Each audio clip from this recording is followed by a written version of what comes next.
Okay. And the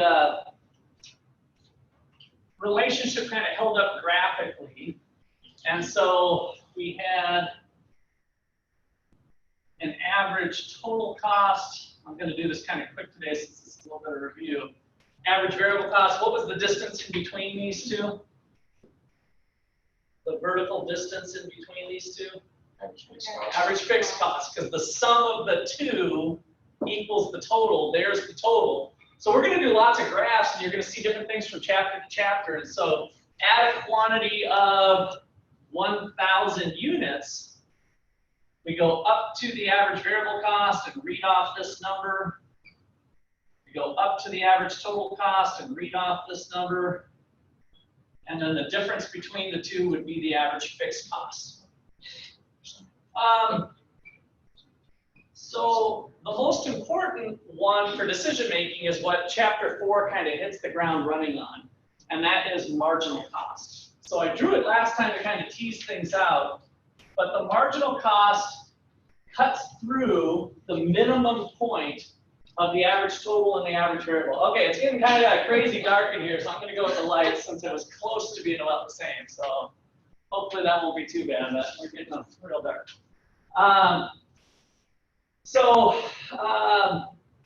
Marginal cost formula is the change in total cost over the change in quantity. And that is the one that's going to be the most important for decision making.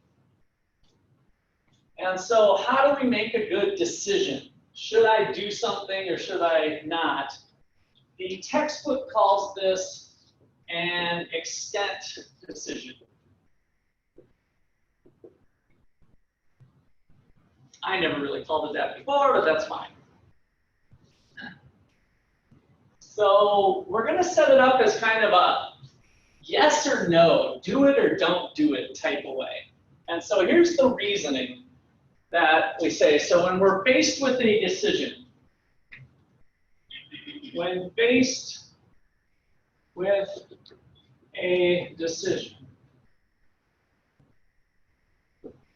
analyze all of the expected marginal benefits and expected marginal costs. So expected marginal costs and marginal benefits.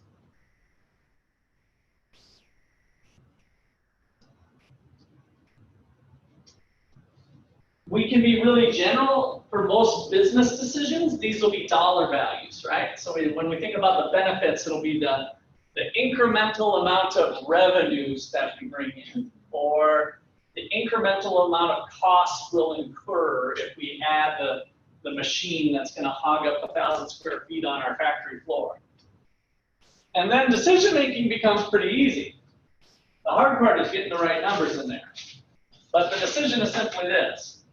If the expected marginal benefits are greater than or equal to the expected marginal cost, do it.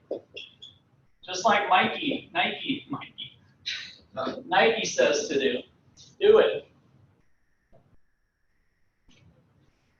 If not, don't. That's it. That's life. That's economics life right there. This is probably one of the most important lessons in economics. It can apply once we start to do homework problems and start thinking about things. This can apply to every decision in life. Should I brush my teeth this morning? What goes into that decision? Let's talk about the expected marginal benefits of brushing my teeth. Go ahead, I'm looking for you. Give me some help. Cavities. Okay, cavities. So you're for sure going to get a cavity if you don't brush your teeth? Okay. I'm just saying, you can expand on that or whatever, but I want to, so cavities, minimizing cavities. Yeah, minimize. Okay? Fresh breath, good. Anything else come to mind? Just being clean. Just being clean, just feeling hygienic, like you got it together, right? So it's a kind of normal personal hygiene. So yeah, we got the bad breath, we got cavities, probably gum recession, stuff like that. So we can think about all those benefits. And then what is the expected cost? Expected marginal cost of brushing your teeth. What's that? Time to do it. Yeah, that'd be one for sure. We got to have an implicit time. How long do you guys brush your teeth? 2 minutes? Got a long teeth brusher there, right? Like 2 minutes. Yeah. I think you're supposed to. Yeah. How many of you brush your teeth for 2 minutes? You don't take your timer out? I just do it. Do you do your timer? No, that's great. I'm not going to knock your personal hygiene. I don't. I've come up with different things. I try to go. I actually shouldn't let out the secret because I think I could make a lot of money on it. But I developed what I call toothbrush abs. Now I know I don't have the six pack that I used to, but I was brushing my teeth and I'm thinking, I know that you're supposed to brush longer, and so for each time I do 1, 2, and do standing crunches while you brush your teeth. So it's called toothbrush abs. And by you counting to like I'm going to get to 45. Then I've done whatever 45, it's not necessarily 45 seconds, but whatever, right? So you can do a count that helps you not only improve your teeth, but also improve your ab You do that quality. every morning. Yeah. You gotta do an even number though.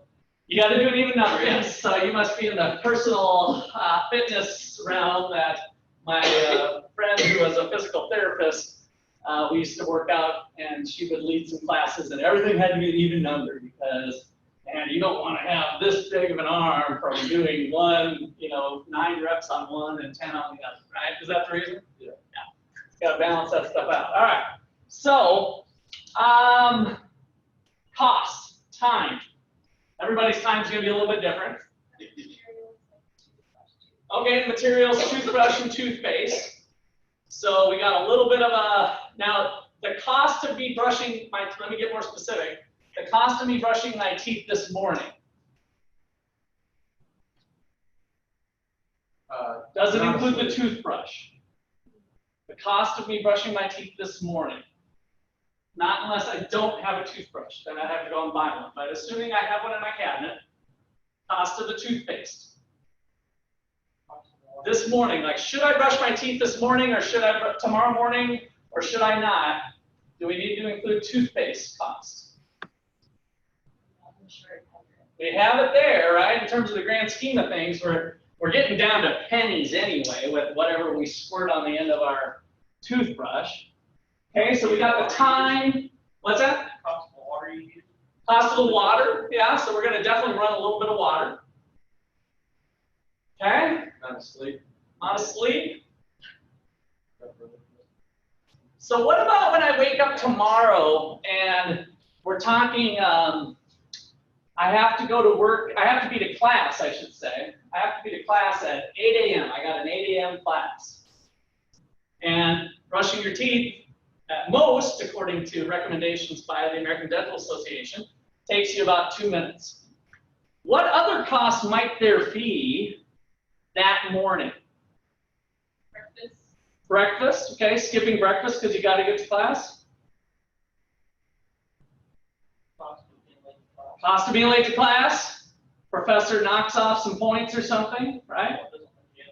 Or doesn't let you in. Yeah, some professors have a closed door policy, like you're not getting in.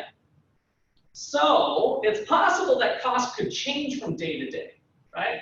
Have you had that happen in your personal life where you woke up late and you skipped brushing your teeth? I see a definite toothbrusher. It's going to get done. Yeah. Right? Even if That's it's like going to be late, deodorant. gotta get it done. Gotta brush your teeth and put on deodorant. Yeah. So the point with that is that from day to day, this might change. If you skip brushing your teeth that day,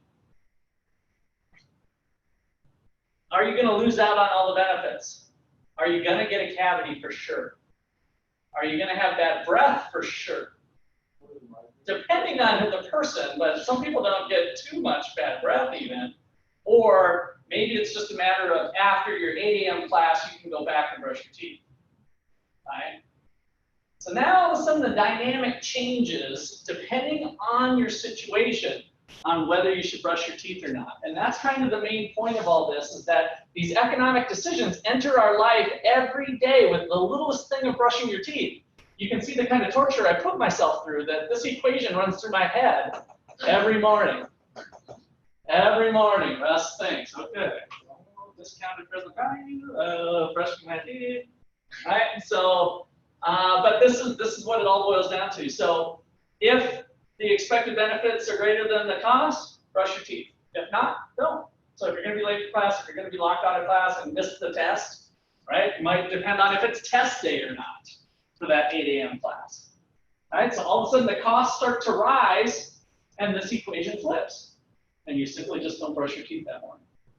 So now when we're at the corporate level, we're thinking about this: should I advertise? Should I buy a Facebook ad? Should I give Zuckerberg some money and run a Facebook ad for my company? What are some things I need to think about? Who's the ad going to touch? Right? How much is it going to run? What demographic is it going to hit? How many new customers am I going to get that I wouldn't have had already? Of those new customers, how much product are they going to buy from me? Are they going to buy a $2 item or a $100 item? So I need to form an expected benefit associated with running that Facebook ad and really think, is that worth throwing Zuckerberg $100 if the Facebook ad for the launch, for the pushing the boost or whatever is $100? Am I really going to get at least $100 worth of expected benefit?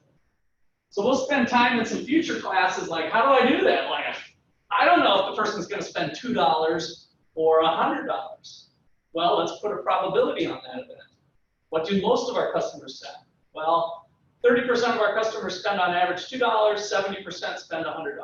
Okay, we're going to have an equation that calculates the expected revenue, the expected benefit from running that ad.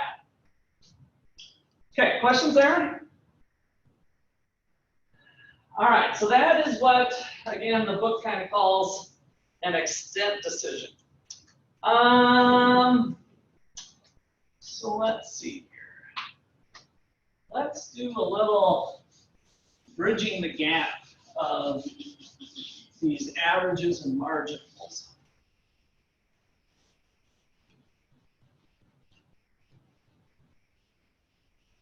Have any of you worked in a restaurant before? How many people have done a restaurant? Okay, you guys online? No? Karen, Alex? Okay. So restaurant work. So I started off in a restaurant. I started as a dishwasher, and a couple months later, I was flipping burgers at a Greasy Spoon restaurant. And so I like to use this analogy because it brings back memories of old Rawl, my first boss. He was a drunk, and so usually before work at 8 a.m., he'd always have at least 3 fingers down of whiskey before he came in. Super guy, but terrible alcoholic. And so we would be prepping food, and then old Schmitty would come in too. So I like to visualize this grill, or this tabletop, as my grill. And my product is hamburgers. So I'm in the business of flipping hamburgers. And I want to analyze what my productivity is when I do it. And so what I find is that when I work by myself, I can flip 100 hamburgers in the course of the time period, for the course of an hour or whatever. The units don't matter. So 100 units of production of hamburgers from me doing the flipping. So my question to you is, if I bring on a second person to the line, are we going to make 200 hamburgers, more than 200 hamburgers, or, I'm sorry, yeah, more than 200 hamburgers or less than 200 hamburgers? If I bring an extra person to the line. Without any angle space? Without any, yeah, I just have this fixed grill. So I got one Russ does 100. And by the way, I'm going to be easy. You'll see some of these assumptions in our textbook that we're going to assume that each person is equally skilled. So in fact, we can just, since we're getting into cloning and stuff, so we've cloned an additional Russ. So now we have 2 Russes, right? 2 Russes at the grill. 1 Russ can do 100 hamburgers. Can 2 Russes, are they going to do 200, more than 200, or less than 200 hamburgers?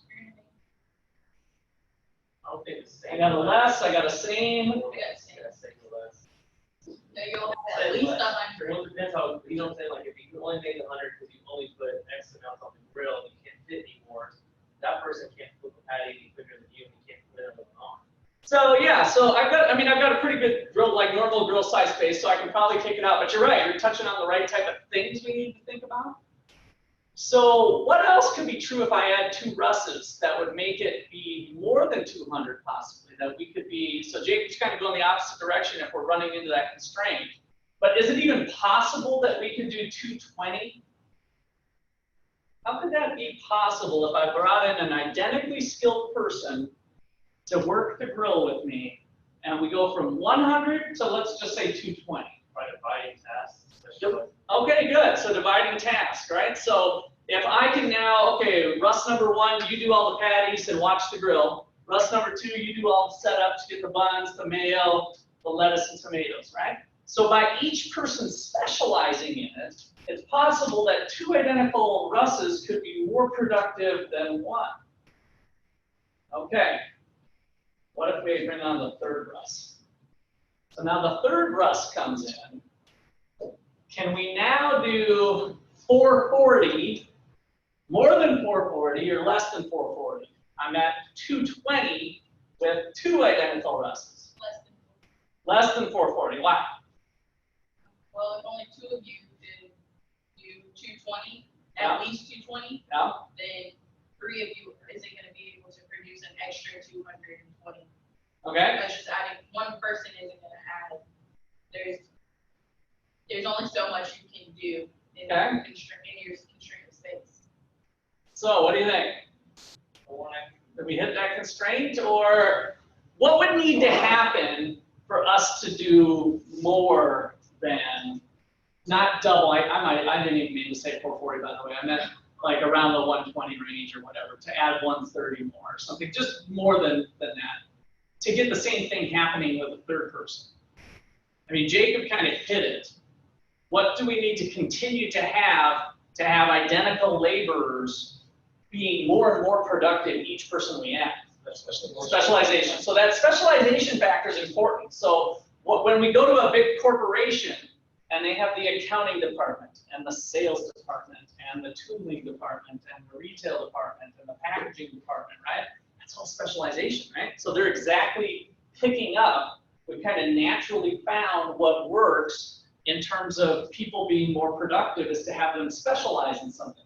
Now, sometimes you can go too far where people are getting carpal tunnel from the same process, right? We've heard about the old production lines, and so businesses over time, after getting lawsuits and maybe other pressures from various places, had to change some processes so that people aren't getting long-term injuries or something. So it's kind of a learning process, but we could push that specialization too far.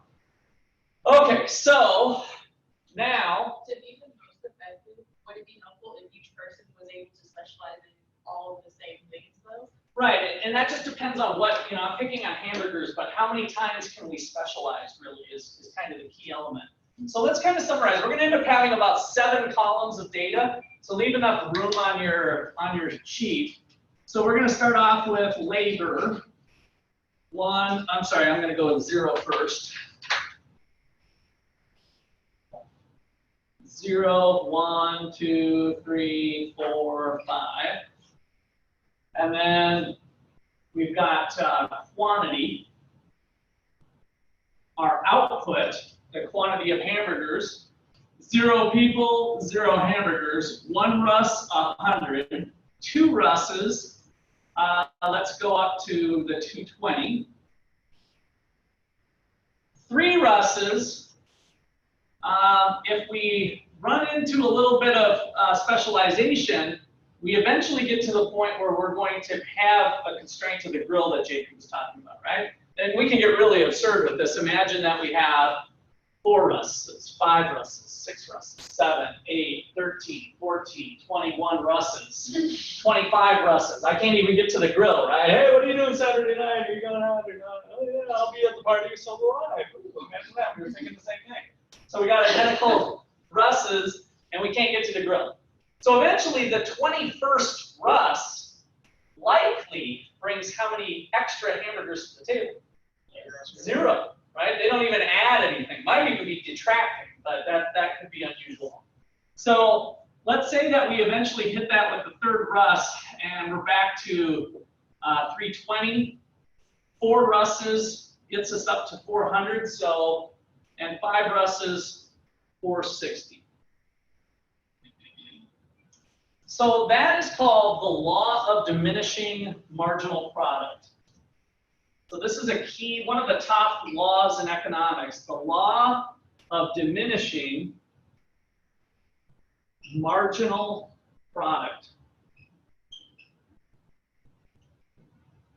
The law of diminishing marginal product. It's also called the law of diminishing returns.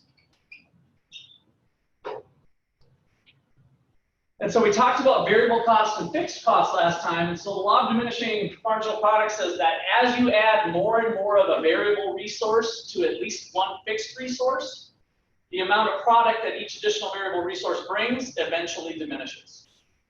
So our next column, I want to highlight that by calculating what economists call the marginal product of labor.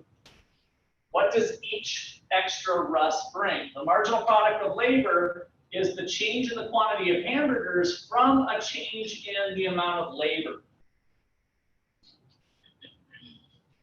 So the first Russ brought 100 hamburgers.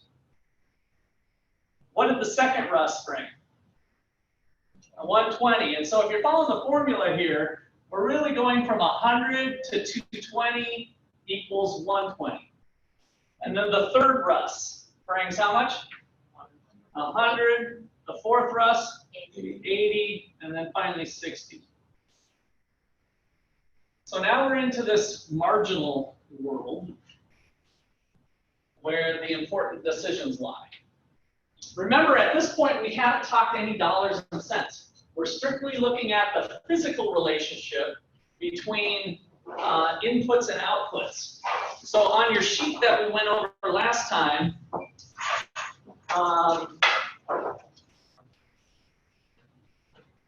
just kind of loosely following, you guys don't even have to pull it out, but if you got it, it was kind of this picture here of how do we make stuff. So there's an important relationship, this is figure 2.3, there's an important relationship of the physical world of production. So engineering, right? Engineers figure out different ways to make stuff. We could make pizza in a very labor-intensive way where we have very few machines and a lot of people. Or we can make pizza with a lot of machines and very few people. Whether that's the pizza oven, the dough machine, right? So instead of having the person toss the dough, we've got some sort of robot that perfectly makes a crust for us, right? So we can make a pizza in a very capital-intensive way with lots of machines and less people, or with more people and less machines. So lots of different ways to make stuff. This is capturing that production process. How many Russes does it take to make more hamburgers? All right, any questions on that? How would we calculate the average product? The average product. Output by the number of labors. So what's the average product of the first Russ? Average product of labor. Not for the first one, of having one Russ. That's kind of undefined up here. So yes, 100, right? So we got 100 divided by 1. So 1 Russ in general, so this is quantity made divided by labor. So 1 Russ is making 100. The average product, when I have 2 Russes, what's their average productivity? 110. So it's 120 now, or the 220 rather, divided by 2 equals 110. 3. Starting to get a little different with some numbers here. I should have you guys pull your calculators out.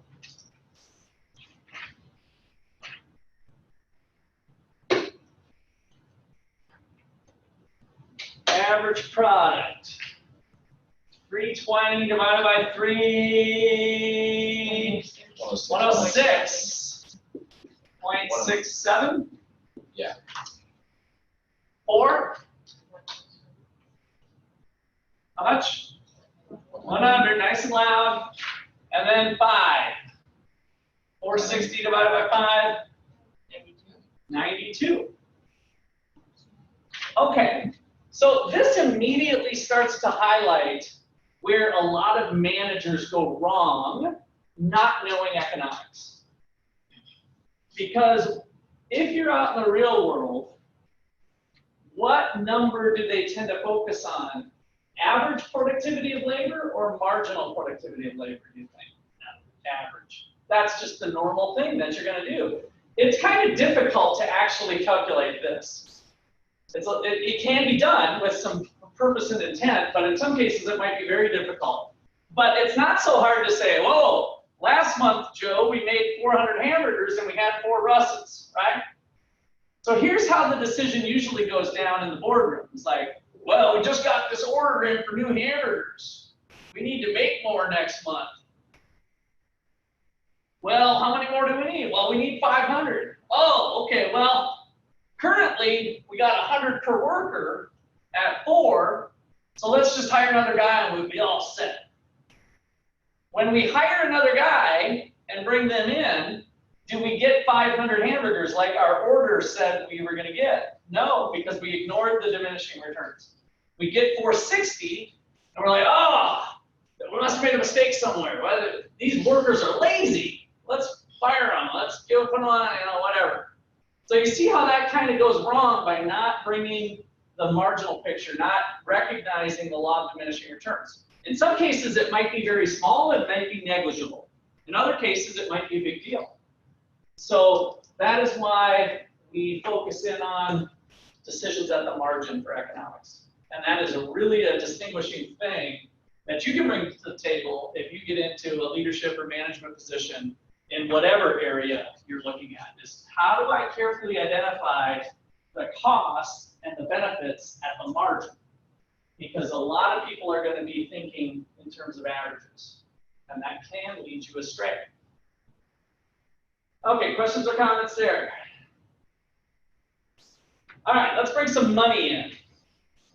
So let's say here that we can hire labor at, so the total variable cost, so we got the variable cost of labor, let's put total variable cost of labor. We can pick up Russes at $10 a piece. So we can pick up Russes for $10 a piece. So if I get 1 Russ, it's $10. So my wage is $10. If I get 2 Russes, I get up to $20. 3 Russes is going to be $30. 4 Russes, 40, and 5 Russes runs me $50. Pretty cheap for a Russ, I might add.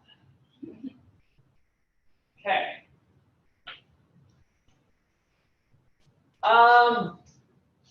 So if there's fixed costs of $100, so total fixed cost is 100 for maybe the rent and other things.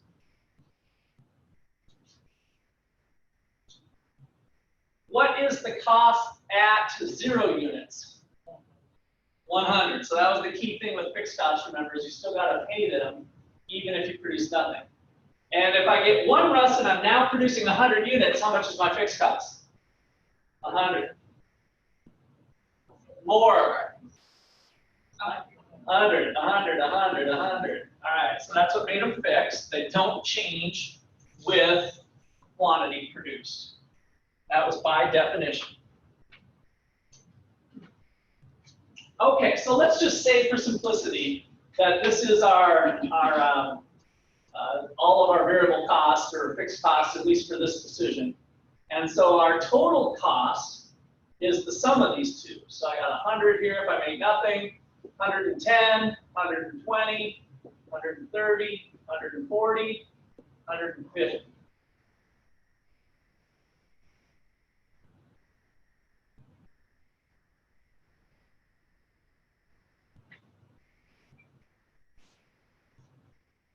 Okay, so how much are my costs going up by each time? How much? $10, right? So they're going up by $10. Now, when I drew the marginal cost curve before, it was looking something like this. It was kind of going up, not a straight line, right? So a straight line of $10, if we were measuring dollars, would be a straight line. This is going up by 10, 10, 10, 10, 10. So my marginal cost, if I was to graph it that way, at 10 would be 10, 10, 10, 10. Seems like the marginal cost looks like that.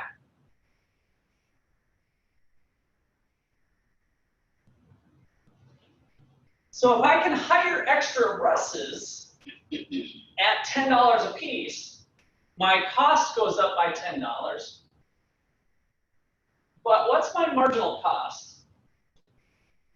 Is it flat? Or does it actually look something like this where it's going up for each additional unit?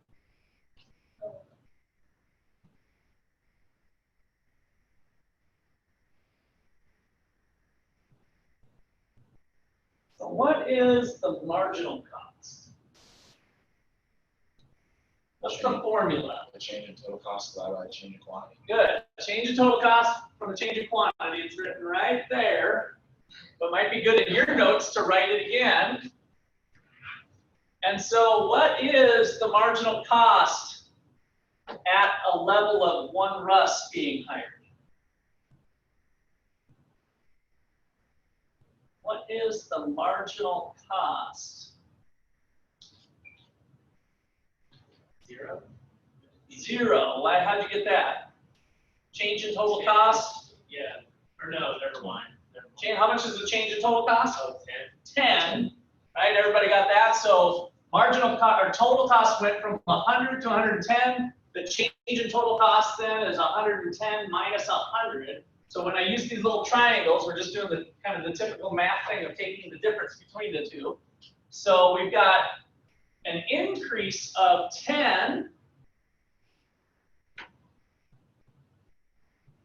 And then what's the denominator? 100. So we've got 100.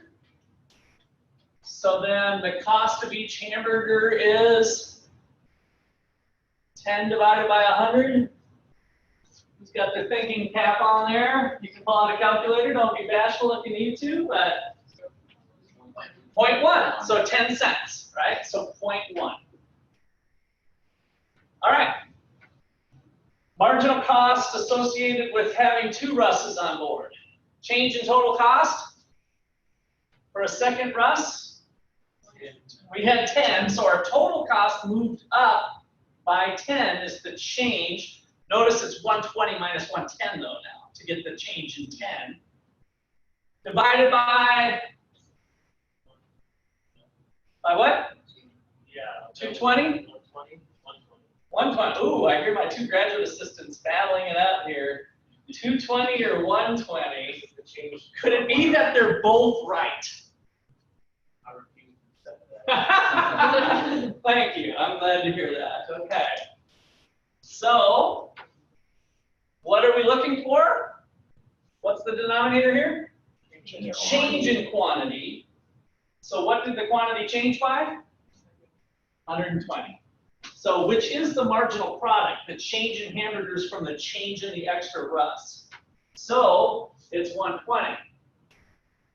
10 divided by 120 0.12. All right. Number 3, third thrust comes in. I think we're getting the hang of this now. We got 10. 10 divided by 100, we're back to 10. Fourth thrust comes in.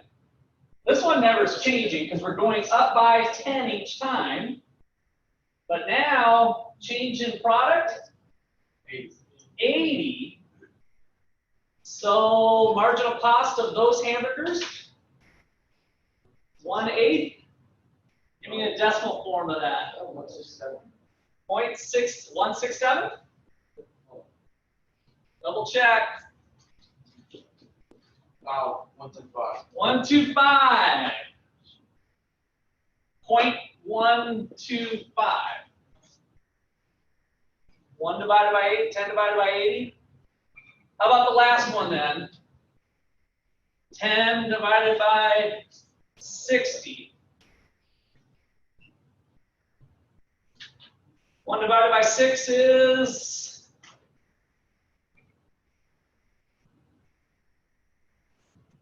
1.66666. now we're at the 0.6 thing. Yeah. 1.6. 333 divided by 1667, right? Yeah. So, marginal cost is going up. These hamburgers are costing me 16 cents. These hamburgers cost me 10. Do they have less meat? Do they have more meat? Do they have more ketchup? Do they have a bigger bun?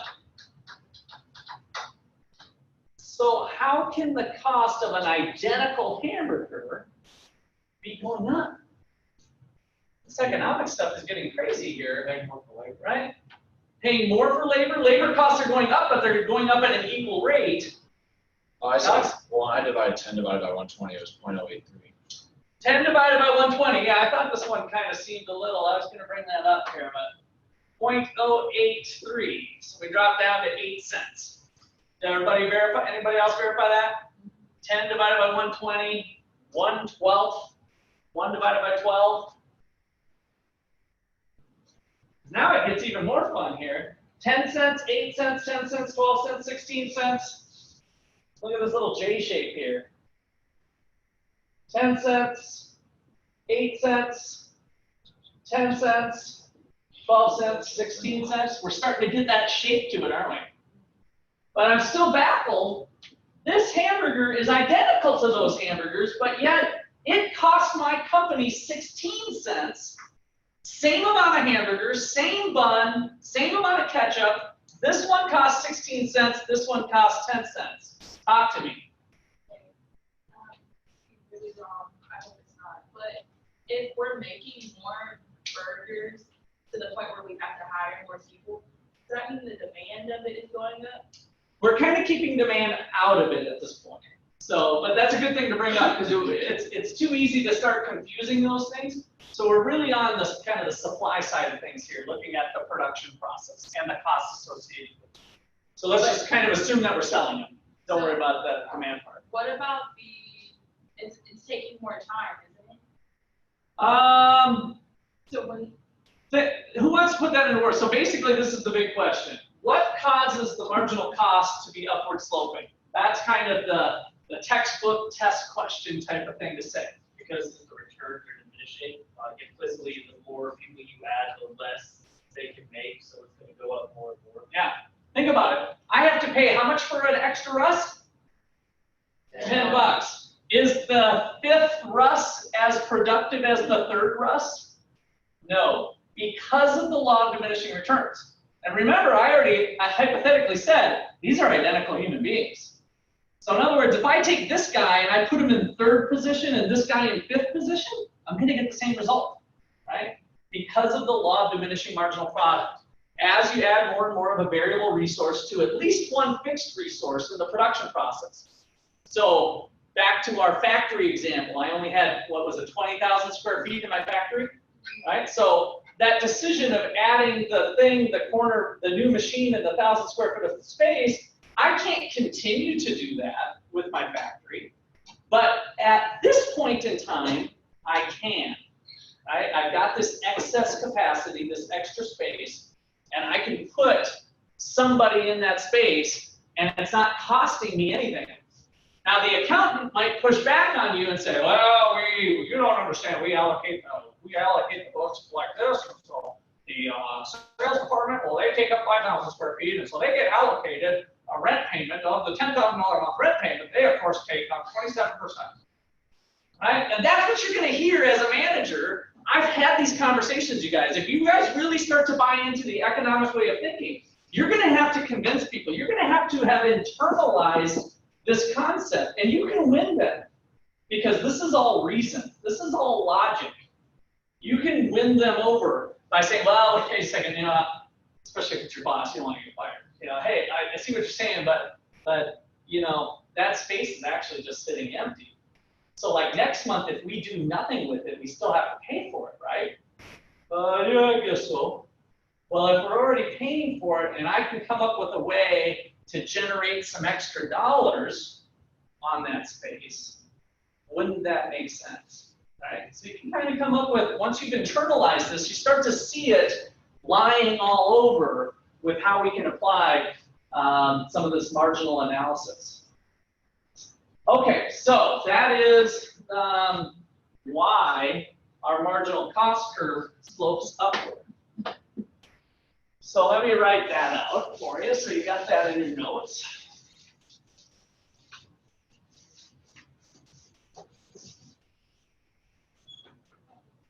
So, why does marginal cost slope upward?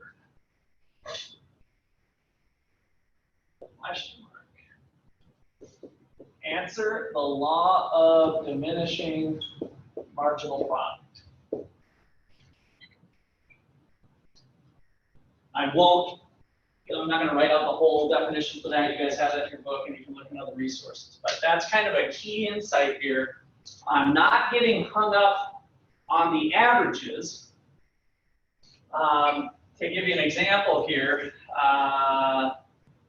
what is the average cost per hamburger?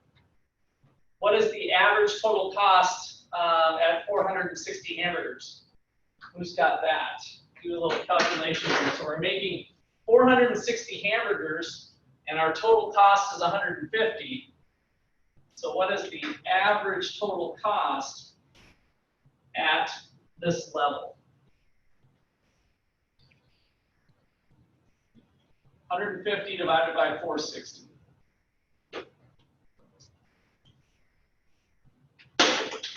33.33. 0.33. And so you have a discussion with your boss or something that says, hey, I think we should maybe have a sale this week, and let's sell. Let's just offer some to college students for. I know this is going to kind of sound absurd, but just bear with me. For 30 cents a hamburger. Like, let's do a college student discount. Boss, we don't really get a lot of college students in here, because we've got this high-end burger place. But let's offer to the college students some burgers at 30 cents. And the boss says, oh, we're not going to sell them at a loss. Each burger runs us 33 cents. But it doesn't, right? Those extra burgers that we're making for college student night, or Taco Tuesday as Jacob has at his bar, those extra ones we're cranking out because of where we're at in the production process are actually just 16, let's call it 17 cents. And so we're still making them. Now we'll have them show their college student ID so that we don't lose out our sales on the non-students, but let's try to get some students in here. And maybe we're going to sell some extra hamburgers, so we're going to have to go from 400 to 460. I think we can sell 60 extra hamburgers to college students that come in the door. And if we do it at 30 cents, we're still going to make 13 cents per hamburger. And they're going to drink like fish. So we're going to sell lots of beer, right?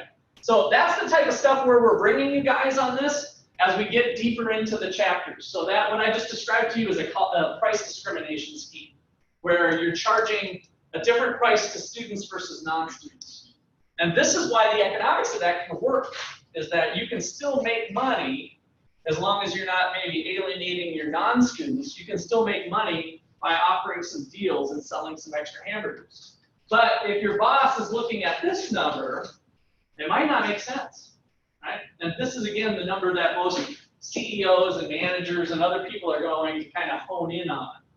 And so when you make your case in the boardroom about a new change at the company, you're going to have to kind of acknowledge that number and then say, but we've got this unused space in the warehouse, this extra 1,000 square feet, that isn't appropriate to actually add in to this decision today or this month for the special we're going to run. You see how complex this stuff can get by thinking at the margin with things?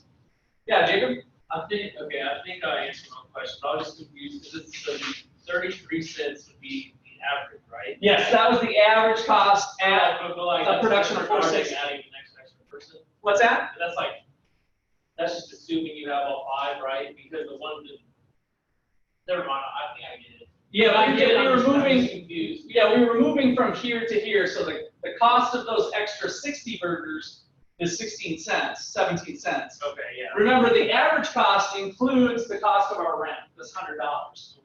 And so that's what we're ignoring as we make that claim to maybe sell them at 30.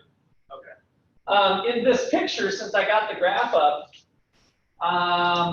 we're at a point like this. So at, let's call it 400. This can get a little sticky with the way things are graphed, but at 400, or let me do that 400. Let's do it at. Actually, if you want to see kind of from problem to problem, it might be something like this. So from 400 to 460.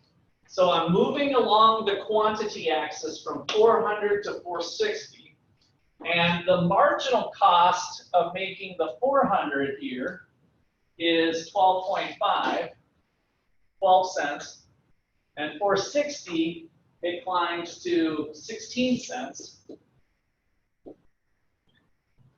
But the average total cost is, and this is obviously not on the scale, 30 cents, 0.33, right? So we're at this point on the graph where our marginal cost of an additional hamburger is still below the average, and so the average is falling. Let me give you my GPA example just to hopefully drive that concept home, which is kind of crazy. So let's see. You came to OU your freshman year, so you're here for a full year, and you ended up with a 3.0 overall GPA. You start your sophomore year, and you met some friends, and you start drinking and a little bit of partying. And so the fall semester sophomore year, you get a 2.0. Does your overall GPA fall from 3.0 to 2.0? No, right? So it's going to fall, but it's not going to fall all the way because we're just adding on that extra semester to what we've already been at before. So your parents lecture you, you feel a little bit bad, you start to clean up your act, a few less parties. And so spring semester sophomore year, you get a, I'm sorry, I didn't tell you, the overall GPA, let's say, drops to 2.7, from 3.0 to 2.7. Then you clean up your act, spring semester sophomore year, you get a 2.7. What happens to your overall GPA? If you had a 2.7 overall and you got a 2.7 for the sophomore, nothing happens. So you're adding the exact 2.7 is going to be calculated in, so you're not going to change your overall GPA. Now, junior year, you're getting serious about school. You want to get in, maybe you've been thinking about graduate school now, and you got to get your grades up. So you buckle down, fall semester, junior year, you now currently have a 2.7, and you get a 4.0. Bullets across the board, A's. Does your overall GPA go up to a 4.0? Of course not. We got 2 years worth of data, but it is going to go up again, right? Let's say it goes up to 3.0. I'm not doing the actual numbers, but let's say 3.0, you jump up to. So that GPA example is exactly what's going on with this graph. So your marginal grade is your semester grade, what you do each semester. And your overall cumulative is the average. And so when your semester grades are below the average, it brings your average down.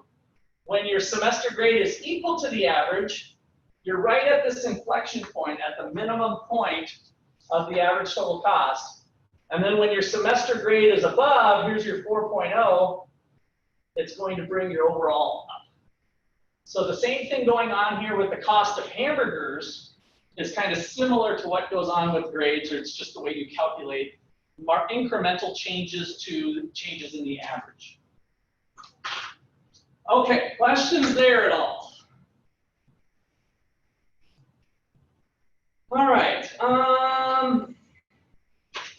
let's see, we'll take a break in about 10 minutes. Let's, unless anybody's like more than one person are dying, can we go another 10 minutes? Is that fine? We'll take our break. Let's get into this. We're going to switch to a little PowerPoint action.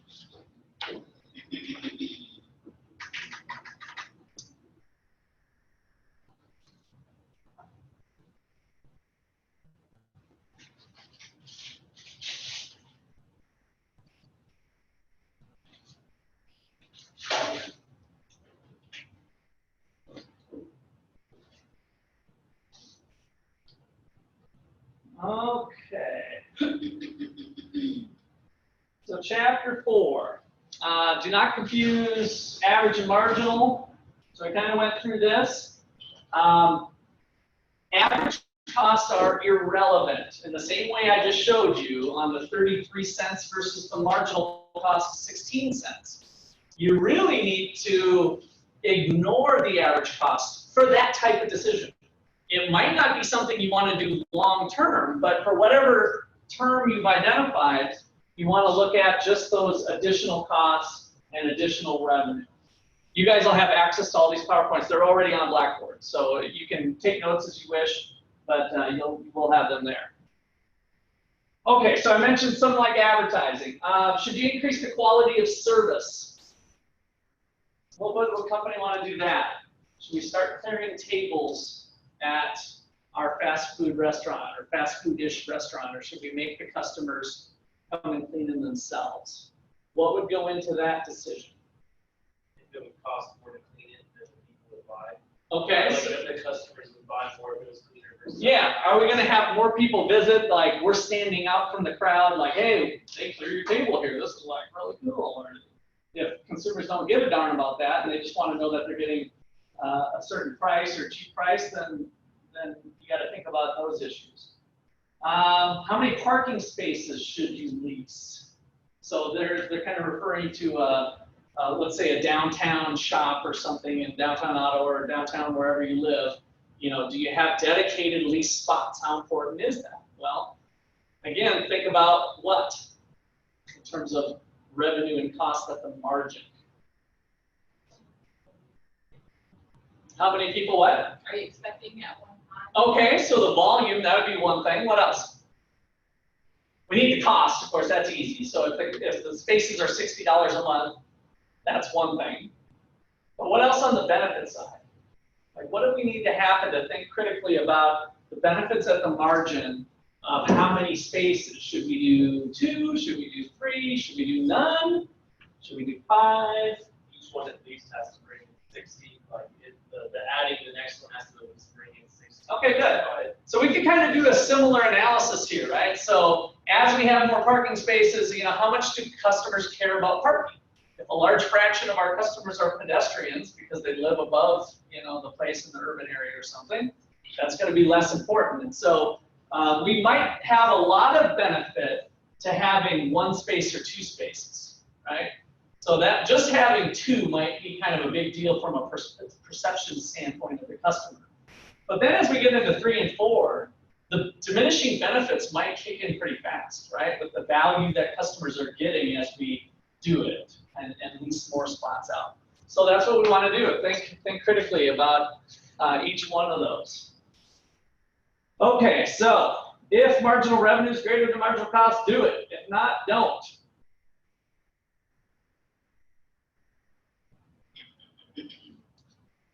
Okay, so how do we think about revenue with this? I kind of teased a little bit with the advertising concept. So we got $50,000 TV budget. Marginal cost, cost of getting one more customer. We got 1,000 new customers that we think we're going to reach. 1,000 new customers. Remember, if it's an old customer that would have come anyway, it didn't really do much for us, other than maybe long-term sustainability. We might need to think about that. So we think that the cost per person added is 50. So what needs to be thought about on the revenue side?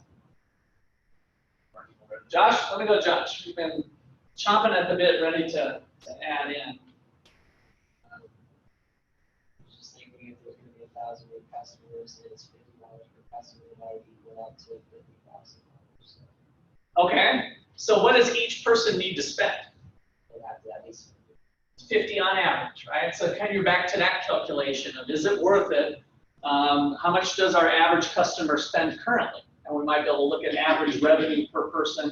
Again, that might not be completely fair, but it might be a starting place, right, for getting the discussion started. Or are we expecting it to be new customers coming in or repeat customers? Okay. Royalty rates versus fixed rates. This is kind of a fun one.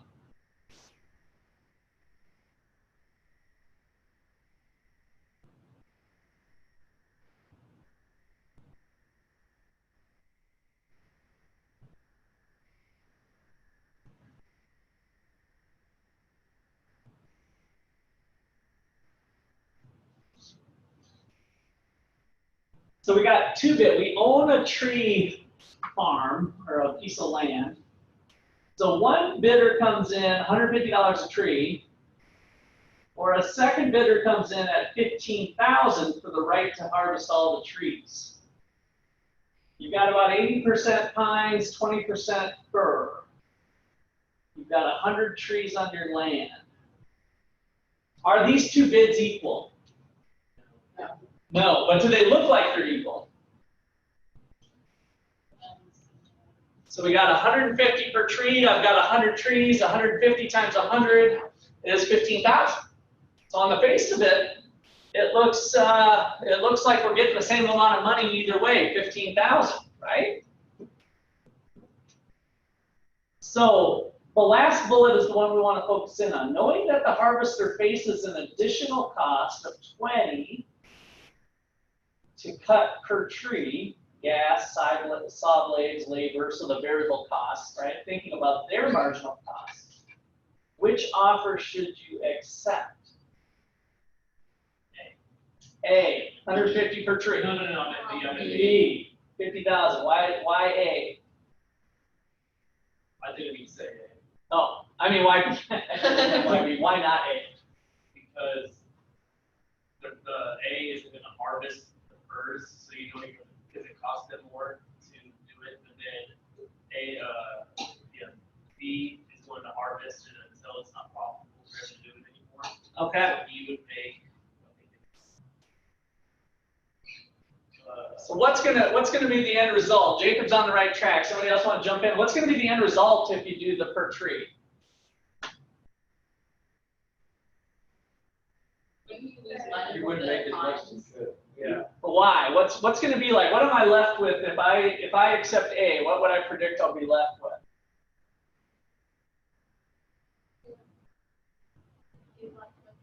We'll be left with the firs, right? So they have the right, since it's 150 per tree, and you just kind of whip together a quick little contract. Oh, of course, you were intending for them to take all 100 trees. But if you're kind of not thinking about how to write a contract properly and how to make a deal, how to make it right, you might innocently say, well, how does $150 tree sound? Yeah, that sounds fair. And it never gets brought up that you have to take all the trees. It's just you were thinking they were going to take all the trees. But now once they get into it, they're like, well, let's leave those to the end. Let's take these, right? So we've got that cost that we're just going to avoid. Okay, so yeah, we might be stuck with some trees. Any questions on the tree one? So expected sales, 100 units at 10,000 a unit. So do we do commission or not? We got option 1, a 10% commission. Option 2, a 5% commission, $50,000 sale. The average salesperson sells 100 units. That's what we expect. At $10,000 a unit, so we got $1 million coming in. So what's a 10% commission going to cost us? 100,000, right? 10% of $1 million. And what's this deal going to cost us? 75? No, 100,000. 100,000, right? So 5% of $1 million is 50,000. So I got a $50,000 commission plus a $50,000 salary. So am I indifferent between the two? What might enter into the decision here? How hard it is. What's that? At 100 units here. At 100 units, we're indifferent, right? So what would be the issue that we might find? How hard it is to sell that. Yeah, Drew, you want to add on? If you're gonna have more than 100 units, then it would be beneficial to go with, if you're in this, whoever's getting commission would benefit from having over 100 units. Yeah. So let's say we're at, What position is this from the position of the person who's getting paid or like the person who's paying? well, that's what we want to think about, right? So this is kind of the average sale of 100 units. If we put out a job wanted, 10% commission or 5% commission, who do we attract? Who's the people who know that they're good salesmen and that they're hard workers? Which deal would they likely pick? The full commission, right? Because as Drew said, 100, I'm going to be your top seller. I'm doing 120, right? I'm going to clear at least that. And so with this, we need to think about the incentives that are going on for the worker at the margin too. So we might attract lazy workers who are happy with the $50,000 salary, and if they happen to get a sale or slop into 70 units rather than 100, they're fine, right? So with these structures of pay, we'll talk about that a lot more later on in a different chapter as well, but on incentive pay. But this is just trying to get you to be thinking at the margin on these choices. Okay, let's take a break there. In high school. Okay, so reminder that next week we're going to meet on Monday, and I did figure out that this is going to be, I believe, double check one thing, but I think this is the only day that we're going to switch. So the rest of them will be all on Tuesday. I said that there might be another one, and I have good news that on a couple nights, the reason why I wasn't sure before that I might have to move because I wasn't sure that I had Dr. Levi Russell as a substitute teacher. So we will continue to be on Tuesdays for the rest of the term. And you guys will get the opportunity to meet our other economics professor, Dr. Levi Russell. So he's going to sub in for me. And then I'm going to be available while I'm traveling. So I'm going to South Africa, and then I'm going to Guatemala. And so during those times is when Levi will sub. But I'm going to make myself available via like Zoom if you guys want to meet or talk about stuff or some issues come up. So I'm going to be totally accessible during those times. But, So we do have class next Tuesday, not next Monday. Next week, Monday. And I did it in the calendar appointment. Okay. If you're using it digitally. So same thing for online. Next week will be on Monday night, same time, 6 to 9:30. But then from there on out, it looks like we'll be on Tuesday. We'll be on the normal time on Tuesdays. Okay, questions there at all? And I like that he's subbing. When I've gone before on travel like this, I've had to do usually some videos. I think I told you I do have these lectures recorded from previous classes I've taught. So if you end up, for whatever reason, wanting to use that, or if you missed a class or something, you can use that as an additional resource. So. Okay, I threw this up here. This was the last thing on this marginal analysis before we start the next thing. So incentive pay. So we had a flat salary of $75,000, and we're like, oh, I took that economics class. Let's really incentivize the CEO and change his compensation to 1/3 of the profits. Profits went up 74% to 1.2 million, and the CEO's comp went from 75 to $177,000. Have you guys heard of CEOs getting paid some big bucks with bonuses on profit and stuff?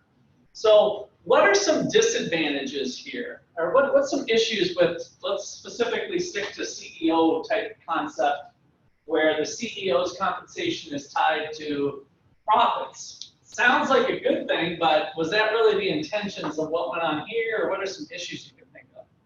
I can start cutting corners to drop costs down. Yeah, okay, so there could be some incentives to cut some corners on production costs maybe or something, or also shifting costs around.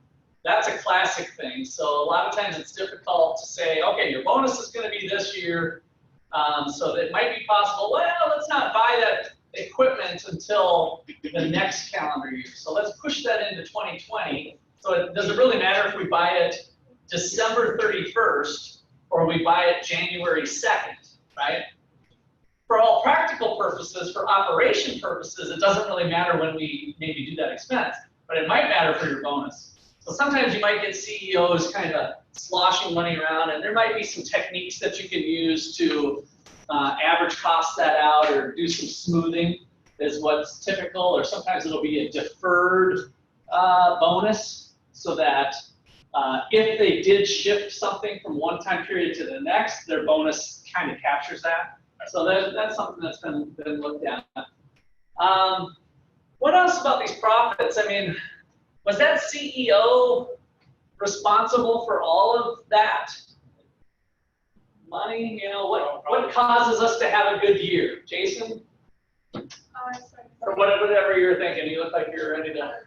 Maybe other workers would see it as like unfair. Oh, okay. Putting in some of the work and the COO is getting all of them. Right. So with them heavily tied to it, there's lots of external things outside of the CEO's hands that could cause those profits to go up. Right. So having it too tied without maybe it falling off maybe puts too much weight there. So companies have to be careful on how they structure it. It's not just as easy as doing a all commission or all profit sharing or whatever. There's lots of different issues that need to be considered.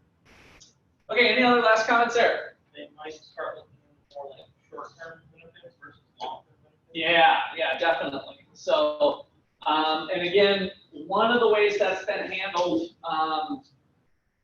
is through deferred comp on that. So their compensation is only on the last 3 years, the trailing 3 years, or something like that, so that it brings in a little more long-term nature. But for sure, there's classic cases, if you guys have taken a business ethics class of, short-term benefits, I want to do everything to get the bonus high, and then bye-bye, I'm quitting anyway, give me my stock options and bonus, and I'm out of here. Okay, good. Any other comments? Questions? All right, well, that wraps up chapter 4. And the next chapter, we're going to bring time into the equation. So how do we measure the marginal cost and marginal benefits when money comes to us over time? If we buy a piece of machinery and it's expected to last 7 years, how do we decide whether we should buy it or not? So that is kind of what we want to tackle. So let me kind of just pose a question to you, and it's actually going to be pretty general in terms of how we analyze investments. Marker flow going here. Okay, that's good. Let's see. So suppose you have a machine that could be purchased for $2,900, and you expect it to last 3 years and generate $1,000 per year. Should you buy it?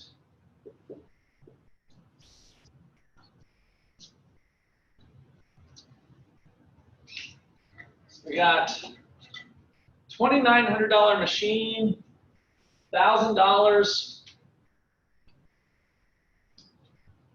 per year for 3 years. Should we buy it? Those are the only variables you're looking at, yes. If those are the only ones, yes. Put it in terms of marginal cost, marginal benefit for me, Drew.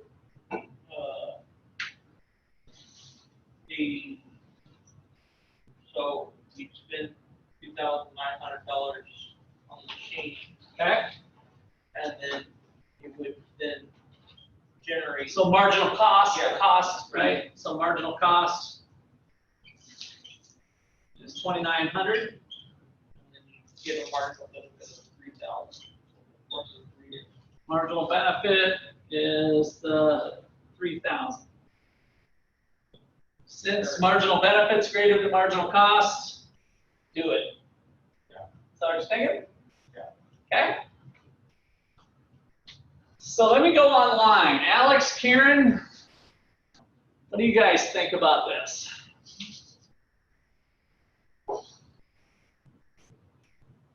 Let's start with Karen. Are you in agreement with Drew? Yes, I would agree with that. Okay, so $3,000 sounds good. We're good to go. Alex? And you're muted, Alex. So I guess I would agree with that. I don't really know why I agree with it, but. okay. So it sounds good. You're not quite there. But if we think about what we just talked about the last hour and a half, it's marginal benefit, marginal cost. The benefit is the revenue that I'm generating. So it's going to generate $1,000 per year in revenue. Again, like Drew said correctly, like if that assumes that, you know, we don't have like extra cost of labor or something else, that I wasn't trying to trick you. So let's just say that this was the marginal cost. So Clayton, what were you thinking? I would do it. I guess you'd make $100. Okay. So we're up $100.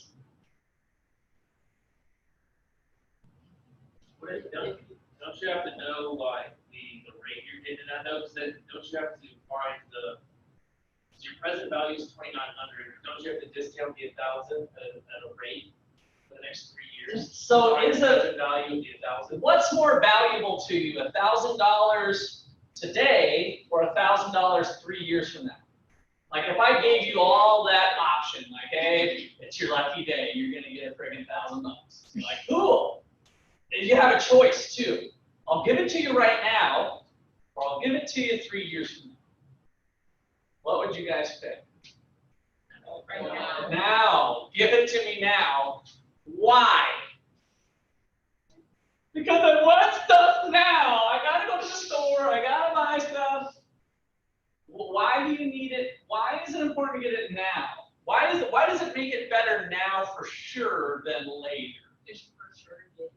Okay, there is something with that there's no risk, like if if 10 $100 bills are put in your hand, you for sure get it. Whereas maybe there's some risk that, oh, are you gonna be around 3 years from now or whatever? That's about. Okay, so that's a great thing to bring up, but let me just kind of assume that away. That's what I'm an economist. I have the luxury of just assuming that issue is not. So assume that it's risk-free between the 3 years. In other words, you're gonna for sure get it in 3 years, you're gonna for sure get it. But that's a great comment to bring up. That might be one real world consideration that I'm just gonna assume away. What else could you do with $1,000 today that you can't do with $1,000 3 years from now? Invest it in between.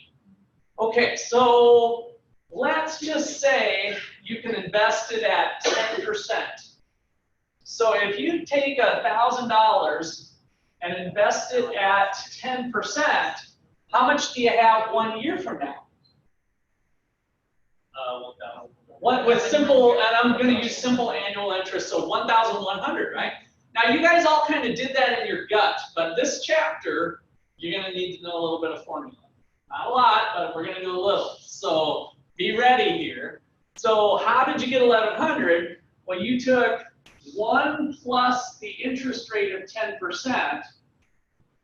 And if I take 1,000 times 1 is 1,000, 1,000 times 10% is 100. 1,000 plus 100 gives me $1,100. Right? Now, what if I let that roll a second year? How much do I have after year 2? What's that? Are you doing that, then you get another 1,000? I'm taking this in isolation. So yeah, I'm not adding onto this problem. So this is kind of a separate little example number 2, let's just say. We're analyzing a $1,000 investment, and we're saying, I put my money in my 10% investment, 1 year later I have 1,100. If I let it ride another year and don't pull it out, and I earn 10% again, what do I have at the end of year 2? 1,200, right? So 1,210, yes. So what did I do? I'm taking 1,100, letting it ride, times 1 plus 10% equals, now I've got 10% of this is 110. 1,100 plus 110 gives me $1,210. Is everybody okay with that? All right, so what you've really done is uncovered the most fundamental formula, an important formula in finance. How many of you are finance concentration in the MBA? 1, 2, 3. Any of you 2 online? Are you doing finance? Okay, so all of you though have to take managerial finance, and you're going to cover this again. Hopefully you get it hit in accounting as well. This is the most important formula. Every MBA student should have this memorized inside and out. So this is your first time seeing it. It's not going to be your last, and it's again important to internalize this. This is a big concept to make you a better thinker when you get into that job wherever you're at next, and you have to make some input into making decisions. Okay, so what we can do now is kind of combine these 2 concepts. So notice that this sucker is this sucker, and this sucker is equal to this sucker. So let's put this sucker into here. Everybody follow that? So 1,000 times 1 plus 10% is the top sucker, which is actually this sucker, times 1 plus 10% equals $1,210. Right? How can we simplify this? Square it. It's just the same thing squared. So 1,000 times 1 plus 10% squared equals $1,210. And we're basically home free. You just generated the present value formula, the most important formula in finance. So we've got the present value of $1,000 times 1 plus the interest rate raised to the number of time periods equals the future value of that money.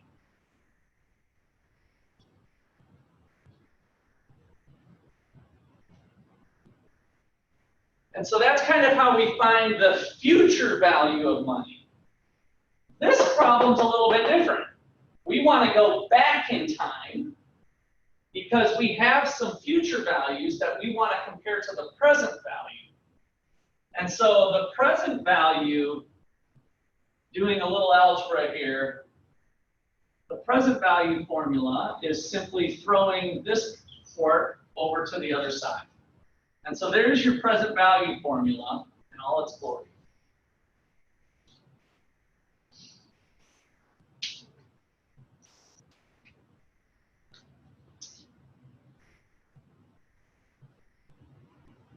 Okay, questions on that? So far. Now, how do we use that information to answer this problem? What needs to be done to this to kind of make it fair? Find your rate, your required rate of return, your interest rate. Some sort of interest rate, like we need to determine what the fair thing to do here would be, right? Would be one thing we need to do because we need to bring these future values back to present day. And so what I encourage you to do each and every time, which students a lot of times don't take my advice, is to put a simple timeline up for a problem like this. So for every type of investment, I say there's 3 phases, and I probably learned this somewhere, but I don't know where. So it's the initial investment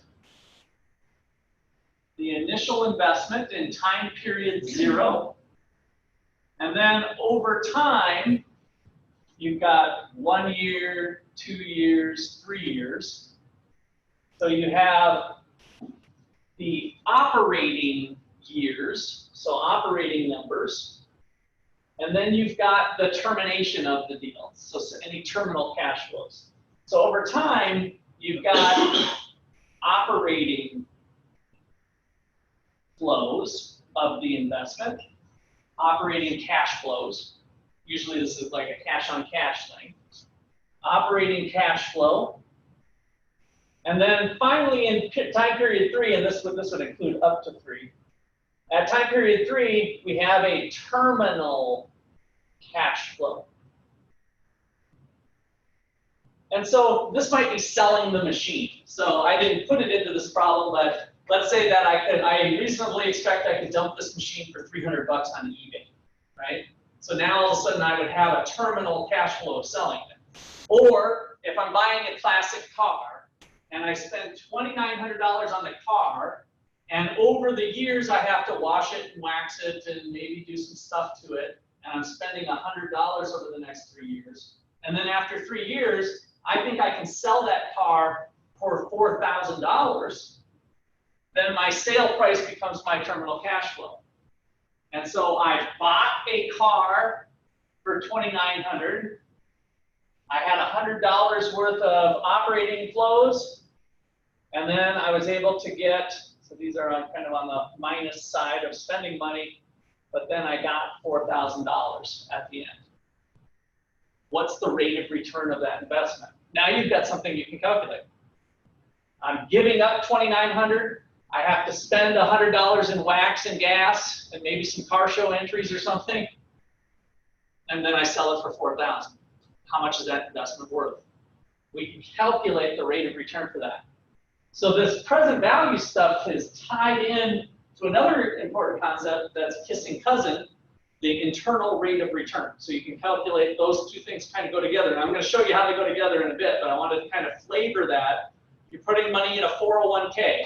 I put in $2,900 today to open up my IRA. And then I add $100 over the next 3 years. And if the stock market performed, my IRA is worth $4,000, and I can withdraw that investment. What's my rate of return? So this concept is universal to buying a piece of equipment, investing in IRAs in the stock markets, buying classic cars. It's totally generalizable to all circumstances where you want to figure out the rate of return. And really what you're doing is marginal benefit, marginal cost, but now adding this time dimension into it. Okay, so for the problem at hand, let me erase just that part. For the problem at hand, what is our initial investment? 2,900. So we got 2,900 is the initial investment. And then flow number 1, 2, and 3 are all $1,000. And so to make my decision of marginal cost and marginal benefit fair, I need to take the time value of this $1,000 because we already learned that if I wait a year on 1,000 and if my rate of return I could have earned was 10%, that 1,000 could have been 1,100. Right? So I need to earn at least $100 if that was my alternatives, if that was my opportunity cost. If the implicit cost was 10%, then I would need to do it.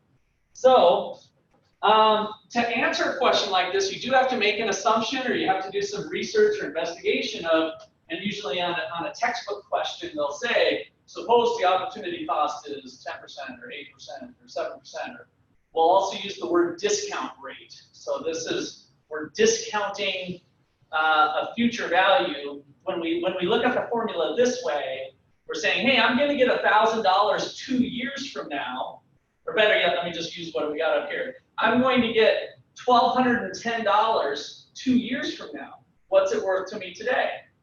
Well, if you have a discount rate of 10%, then this formula is going to be 1,200 divided by 1.1 raised to the 2 power, and my answer is going to be $1,000. We're just working it backwards. So $1,210 2 years from now is worth $1,000 today. So we call it the discount rate. So you'll see that in the chapter and in the problems as you work through it. Okay, so here, let's assume, for simplicity, assume opportunity cost, or the discount rate, equals 10%.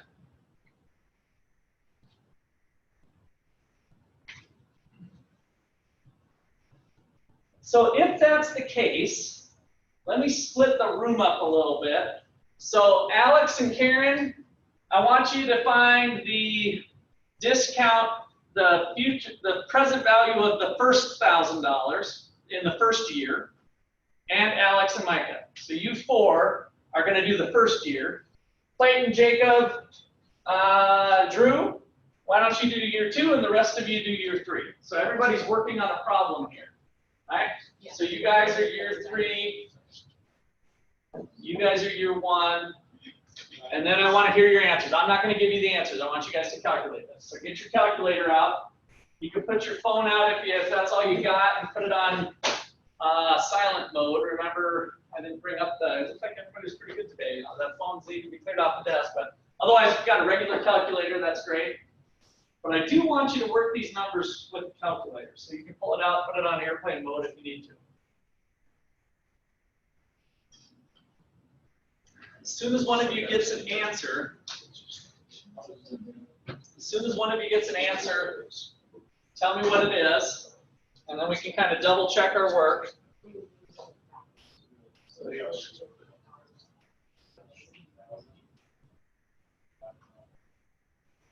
And all you're doing is the year I told you. So we got year 1, year 2, year 3.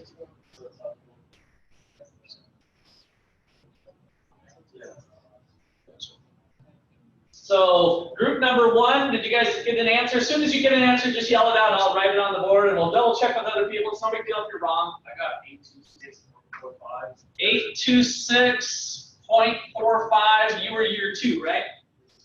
Okay. Go ahead, Jason, go ahead.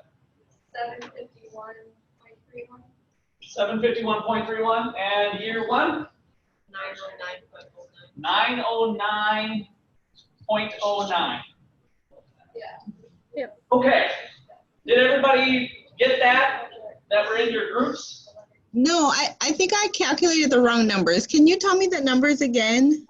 So you were doing year number 1. So to get the 909, if Micah did it right, Micah and Alex, you should take 1,000 divided by 1.1. That's 1 plus 0.1. That's the same answer I got. Raised to the 1 power. So the 1 power does nothing, so you just ignore it. So it's really 1,000 divided by 1.1. Oh, okay. I divided the 2,900. You guys okay with the squares and the cubes? You had a little bit tougher job with the squares and the cubes. That everybody matches up? I don't have anything in front of me, so I'm totally relying on you here. Okay, so you got the same thing. I checked all 3 times. All right, so now, what is the marginal benefit today of buying the piece of equipment, assuming the opportunity cost of our money is 10%? What do we need to do with these 3 numbers? Add them up, right? And so what do they add to? 2486. 0.85? Okay. So, buy it or not buy it? Don't buy it. Okay?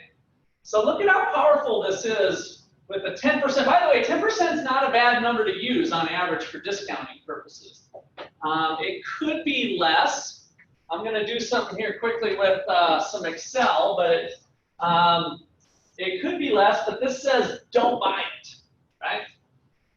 Now, what is the rate of return of this investment? Like, how does that work? So if we've got the present value thing, that's kind of nice, but here's how you can do it in Excel. That might make it a little easier. Let me blow this thing up. So just a normal Excel worksheet here that I haven't gotten. So we've got 2,900 is the first number. Let me do that. So negative 2,900 is the initial investment. And then we got 1,000, 1,000, and 1,000. Is the cash flow each year. Okay, so if we calculate the rate of return on this investment, would it be good? Would it be positive? So in other words, are we actually up if we calculate kind of a simple, it's kind of back to what we were doing before, like, are we up money or down money, I guess is the way we do it. If we think about it as an internal, the rate of return on our money, are we actually up or down? Down a little bit. Okay, so let's take a look at what the, I'll come back to the formula, but I think this is kind of nice to just look at. So the internal rate of return, IRR, this is the formula, how you do it in Excel, is 2%. 1.71 to be exact. So what you do with the internal rate of return is you're saying, okay, I'm getting this amount of money. Since this amount of money was greater than 2,900, it is a positive rate of return. You're earning 1.71%. But in what way are you losing money? By what you could have done. We're back to that same thing. So if I could have earned 10 and I only earned 1.7, that's losing money, right? But we usually don't look at it that way. So people won't think about the implicit cost or the opportunity cost. They're just going to look at a blanket number. Oh, hey, we're making 1.7 rate of return. That's pretty good, isn't it? Well, no, it's not. It might not be good. So What happens if our opportunity cost is 5%? So if our opportunity cost is 5%, recalculate these numbers for me. So assume opportunity cost is now 5% rather than 10. So everybody who did it, take your years, tell me your number when you get it. We're going to be doing the same thing. And what we're doing is we're following our present value formula, where we're saying the present value equals 1,000 divided by 1 plus 0.05, 5% raised to the 1 power, plus 1,000 over 1 plus 5% raised to the 2 power, plus 1,000 over 1 plus 5% raised to the 3 power. Now you guys tell me the numbers. I have 863. You were number 3. 860 what? 863.84. 863.84, great. 952. 952, and what? 0.38. 0.38. And who's number 2? 907.02. 907.02. Okay, so this is helpful in a couple different ways. Notice what happened to the value of the $1,000 when we had less opportunity cost, when we went from 10 to 5. What happened to the value of the 1,000 3 years from now? Did it go up or down? It went up, right? So now, since I don't have as much to do with my money, it used to be worth $751 because, hey, I can get 10%. But if I can really only get 5%, it's worth $863. A pretty big jump. That's over $100, right?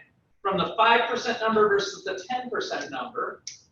And so now, what is the sum of these 3 numbers? 2,723.24. So $2,723. Should I buy the machine? No, still $2,700. What interest rate, what discount rate, what opportunity cost would I need to have to make me indifferent between buying the machine or not buying the machine? 1.71, very good. So the internal rate of return is kind of a kissing cousin to the net present value. What we're doing is solving this problem. If I take this equation and I tell the computer 2,900 for the present value, and for the interest rate, let's make that our variable I. Variable I, which is our formula here. If I tell the computer, solve this equation, do you guys remember the old expression, one equation, how many unknowns can you have to know that you can solve it? One equation, how many unknowns? 1. If you have 2 equations, 2 unknowns. 3, whatever. So remember, the number of equations need to match. So I got 1 equation, 1 unknown, I. So can you solve this algebraically? Just go ahead and solve for I. Combine terms and do stuff like that.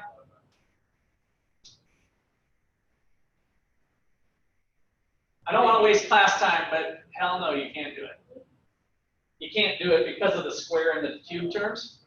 You can't actually combine that. So there's no way to algebraically, like with a piece of paper, solve for I. So that's why we rely on these things. Because seriously, what the business computer and the Excel spreadsheet do is an iterative process. So they do trial and error, just like what we were doing. Let's try 10%. Oh, it gets this number. Let's try 5. We must need to be lower. So let's try 5%. Oh, we get 2,700. Still needs to be lower. Let's try 1%. Oh, too low. Let's go higher. Let's go lower. So it goes through this iterative process to solve for that 1.71 that we saw on the computer. So what the computer's doing is solving for I, and that's the internal rate of return. Yes. That would mean That makes net present value 0 then, right? Yeah, that's where I was gonna go next. So what do you mean by net? That's okay, we can go there. Well, because if that's what it's worth, wait. You said net present value, why don't you define that first? What do you mean? This is how much it's worth to you, like, I don't know, or how much the investment over that time period is worth to you. We need a little more help with that, but you're getting close. So here, first of all, let's start with the present value formula is what you guys did, right?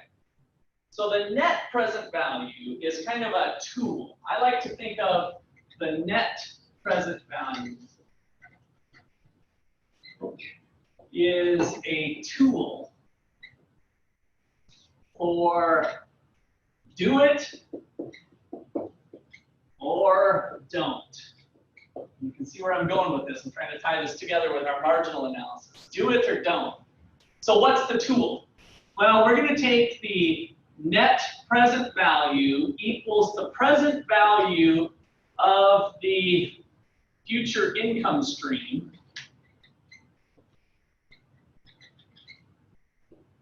which is what we just figured, by the way. So the present value of the future income stream. One thing I didn't highlight here that I hope you saw was that you need to treat each time period with its own separate formula, right? There was no way to combine that. So that's why it's important to set up the timeline, because then you can it reminds you to treat each one differently to bring them back in time. And so we want to bring the $1,000 back in time, this back in time. We're going to go back in time. And so that number, those three added up is what we just did here. So the net present value, whenever we're netting something, if you look at your net income versus your gross income, what did you do?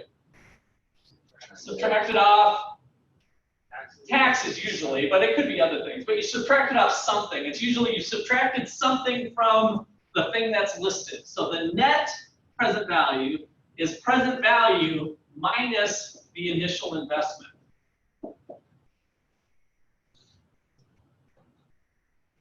So for our case, with 10% opportunity cost at the discount rate equal to 10%, the first way we started off, the present value you guys calculated was $2,486.85, and our initial investment was $2,900.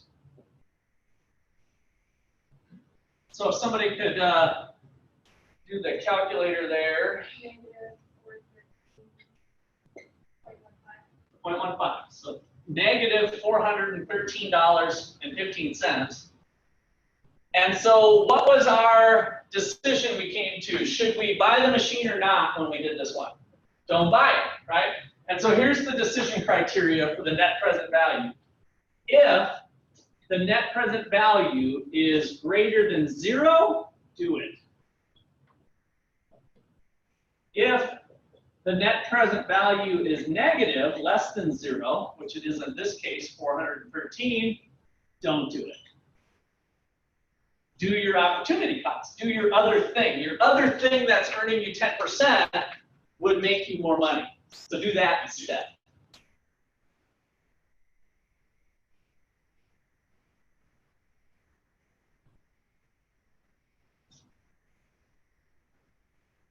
Okay, so then I'll add my little side note. I do want to add on the internal rate of return so that you guys have that.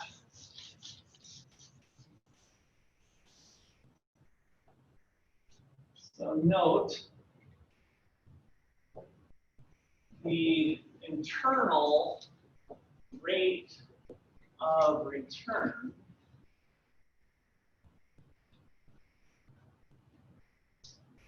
solves the present value problem, or kind of the net present value in a sense. Solves the, let's call it that. I don't think I've ever worded it that way. Solves the net present value problem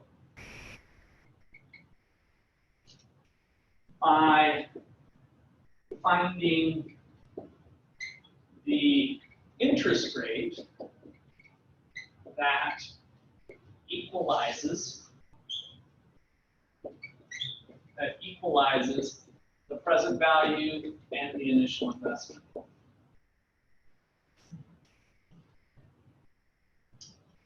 I'll put note number 2,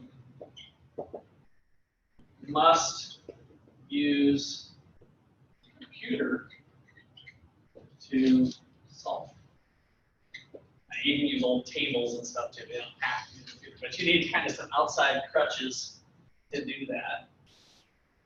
So for our example, when we did that, yeah, we did the time percent. So for our problem, our problem was internal rate of return equal to 1.71%.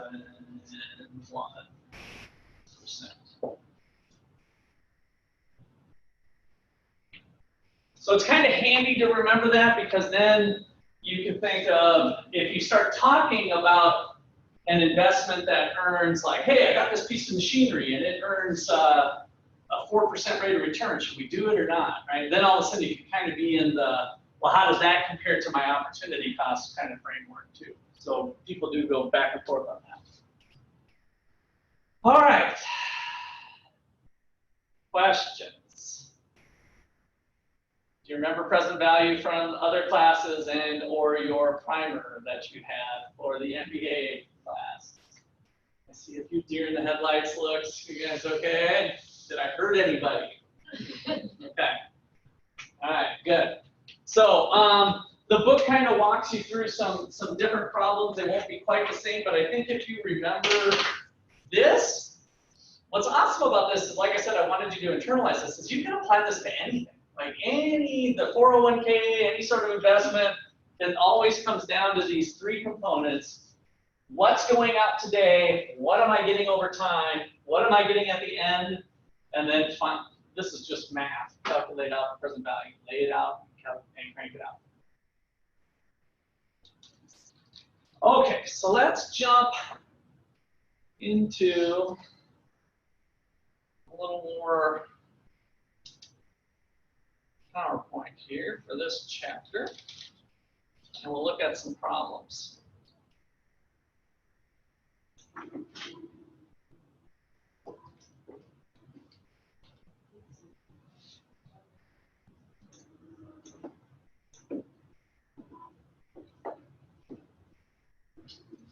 All right, so it's called Look Ahead, Reason Back. This is his theme that he has here. So we've got a real estate developer. This one touches me close to the heart, because that's what I did, real estate development. So 2007, 48-unit apartment building, 95% occupied, 550 grand in annual profit. Investors expected a 15% return on their capital, their investments. Remember, capital we kind of used a little interchangeably in this at this level. Bank offered to loan Mr. Matthews 80% of the purchase price at a rate of 5.5%. That would be an 80% loan to value. So, loan to value, that balance sheet item or income statement item? Income statement item, profit and loss, loan to value. We talked about stock variables and flow variables, balance sheets. So what's on the balance sheet again? Is that a stock variable or a flow? Those are stocks. So it has value at a point in time. Assets minus liabilities equals net worth or value or whatever. And so the loan that you have today would be a certain amount. And if we look at the purchase price of the building, the bank said, this is kind of a common lending term, I will give you 80% of a loan to the value of the building. So if the value is worth, if the building's $1 million, how much of a loan will the bank give us? 800,000, right? So that's the loan to value. So this is in residential real estate too. When you guys go to buy a house, you can look at the LTVs of different rates. Now, Why won't the bank give them 100%? Maybe doesn't expose themselves to that risk. A little bit more risky, right? If the owner, if Bert here, the one who's buying the building, how well is he going to manage it? If he doesn't have skin in the game, right? If he hasn't put down 20% down payment, is he going to be managing it as effectively? The bankers don't want to go in and lease apartments and do stuff like that, right? So they usually set this 80% is kind of the high end for commercial loan to value, because they think that entrepreneurs and real estate developers and people want to own that. Hey, if they've got 20% in the game, even if they default, and I have to take a haircut to get the thing sold, hopefully I'll still be okay. In other words, if the apartment building was worth $1 million and I've got 800,000 into it, I can put it on the market for kind of a fire sale and hopefully get at least 800,000, because all I care about is covering my loan, right? So that's kind of the things that are being weighed into the problem with the risk. Okay, so Mr. Matthews computed the cost of capital as a weighted average of equity and debt. Weighted average of equity and debt. Mr. Matthews could pay no more than $550,000 divided by 7.4%, 7.4 million, and he could break even. Oh my gosh, what the heck's going on with that? Those numbers. Let's start with the weighted cost of capital, equity, and debt. Where did this 15% number come from?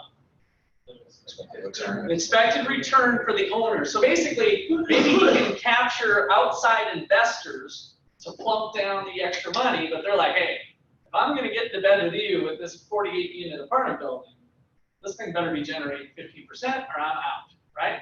So what's their opportunity cost? What else did it? What is their opportunity cost according to this problem? Investors expect a 15% return. They're basically saying, hey, if you can't get 15% given the risk of this apartment building, I'm not going to partner with you. I'm not putting my money in. What is their opportunity cost like? 15%. They're like, you know, taking into account risk. So maybe they can only get 10% in the stock market, but the stock market, they're pretty much guaranteed their money. Guaranteed in the sense that they could liquidate it pretty easily, right? So I'm taking on higher risk, putting my money into an apartment building, perhaps. And so to them, hey, my opportunity cost, taking into account risk, must be 15%. So if a person comes down and you've really got them nailed down, like, I'll do this deal at 15%, but I'm not doing it otherwise, you've kind of found their opportunity cost, right? What else could they be doing with their money? Okay, what's the 5.5? The loan rate. So now we've got the bankers. And the bankers are saying to themselves, I'll put money into your deal, and I'll do it for a heck of a lot cheaper than these guys are doing it. Why? Because they have so many different investments they can afford to take on less. A little bit of that, but try to focus specifically to this investment and the way the banking system works. Why can they, I mean, they're probably savvy people that are investors, right? Bank owners and bank vice presidents, right? So here we've got investors that maybe are doing real estate deals and other things. They're entrepreneurs that are owning other businesses, a manufacturing plant or something else. Here we've got bankers. So why are these guys, who are still kind of investors, if you will, they're willing to take a 5.5% rate of return, but these guys need 15. And it's the interest rate, as Jason said. That's correct. They're offering an interest rate of 5.5%. Is it because that interest rate is applied to more of the value of the building? Kind of, you're thinking the right direction. Who doesn't get paid if we have to have a fire sale and things are falling apart and we sell it for 80% of its value? Who gets paid and who doesn't?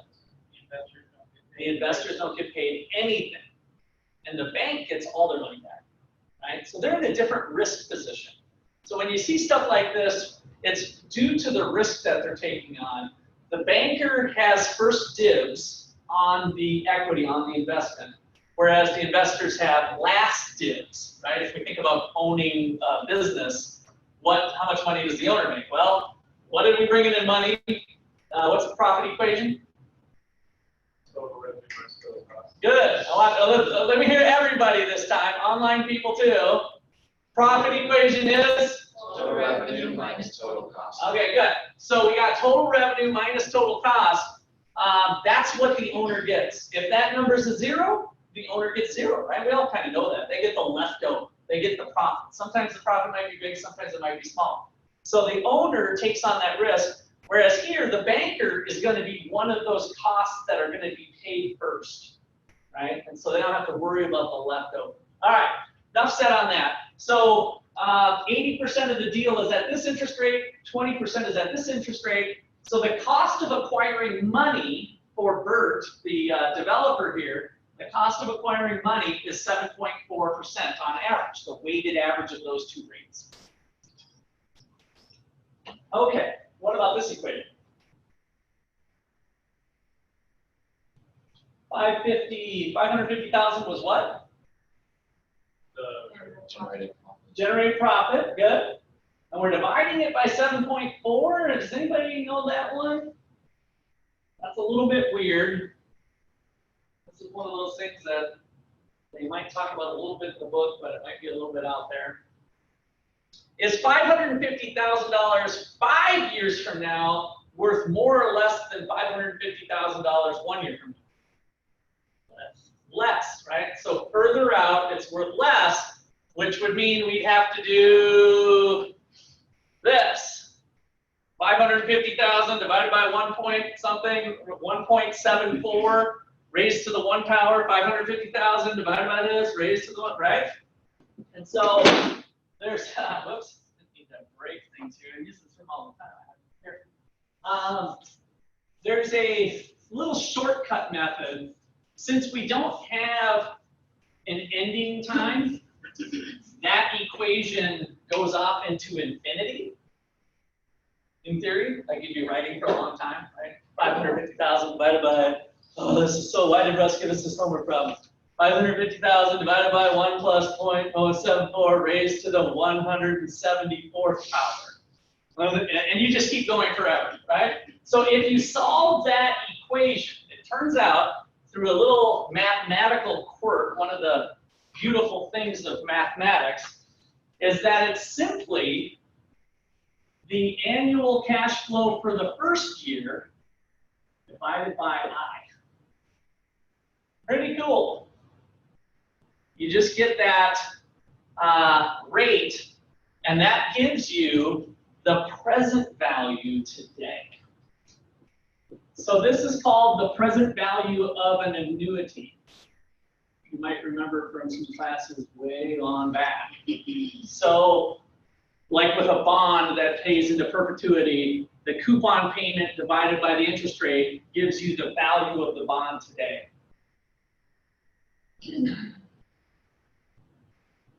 So, notice if we maneuver this formula around a little bit and put the I over here and the PV over here and flop them around, we get 550,000 divided by the present value,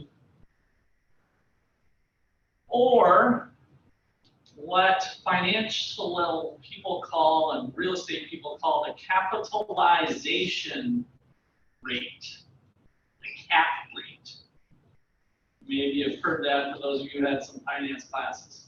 So the capitalization rate is equal to the annual cash flow, which is the profit here in this case of 550, divided by the market value or the price.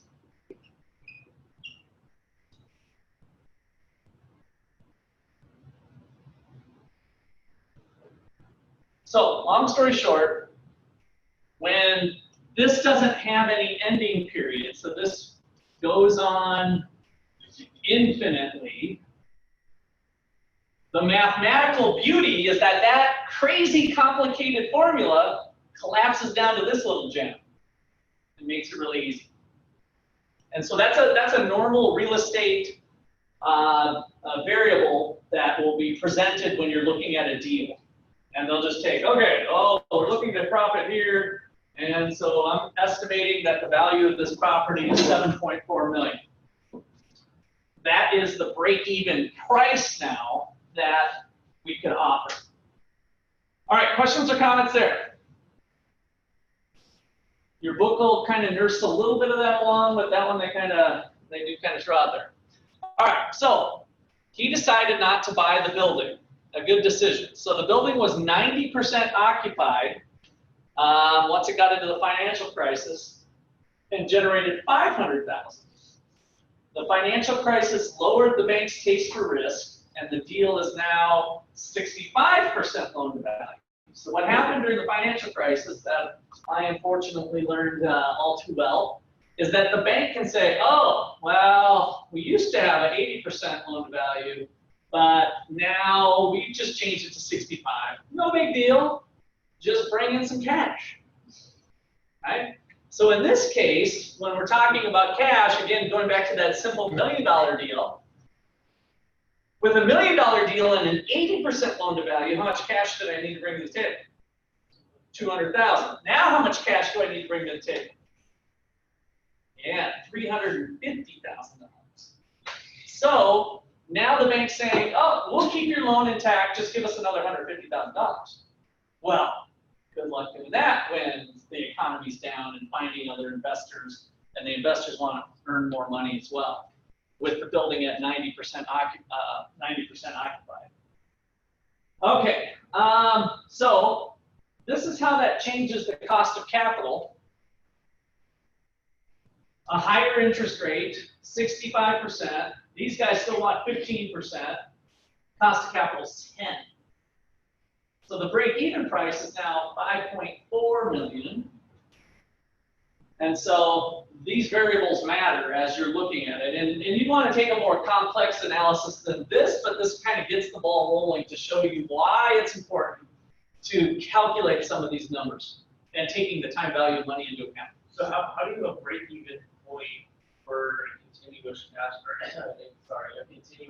flow? So it is making a huge assumption, and why you need really further analysis to do a good real estate deal. So like I can show you my spreadsheets that I used to use that will look at a lot of variables entering them in.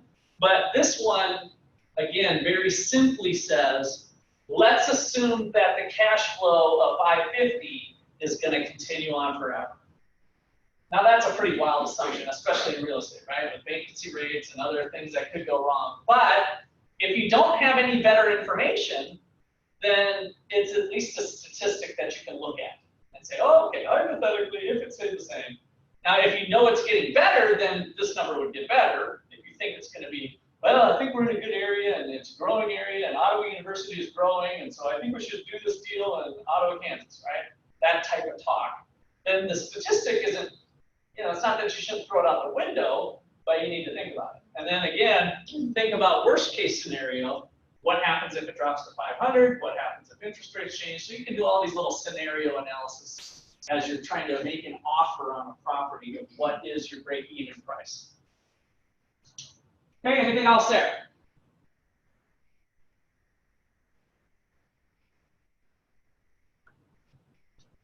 So if my opportunity cost or discount rate is 10%, would I lend to or borrow from someone with an opportunity cost of 15%?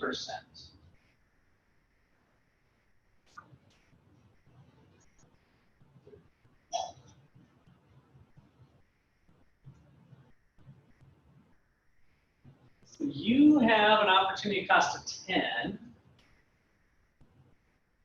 Somebody else has 15. We'd lend to them, right? So this person is got something that they can do for 15%. The best thing you can get is 10%. So all this is trying to illustrate is how markets are born for lending. We have a supply of funds, savers, and we have borrowers, right? And so the market is continuously jockeying around, finding people with varying opportunity costs, which they do depending on their age, depending on their skills, depending on whatever, right? So everybody has different opportunity costs, And so it establishes a market for borrowers and lenders, all based on what your opportunity cost is. Okay.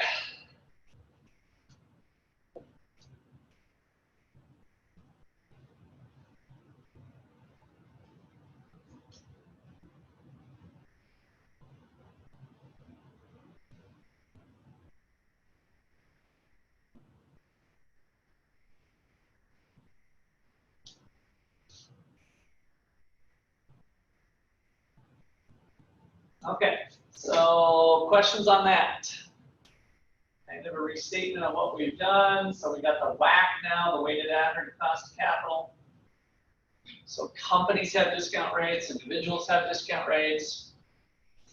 So what's difficult for principal students, and the students kind of haven't been exposed to a bunch of economics, but even some students, depending on the Untitled Economics training they got, is that we tend to think, well, the price is the value, like what you paid is what it is, right? Oh, well, I got a 10% interest rate. Well, it must be worth 10%.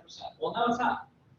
Depends on where you're at, right? So there's always going to be something that's individual and unique to each company and each individual. Okay, so another example for us, a little bit different form. Company has a cost of capital of 14%. To determine profitability,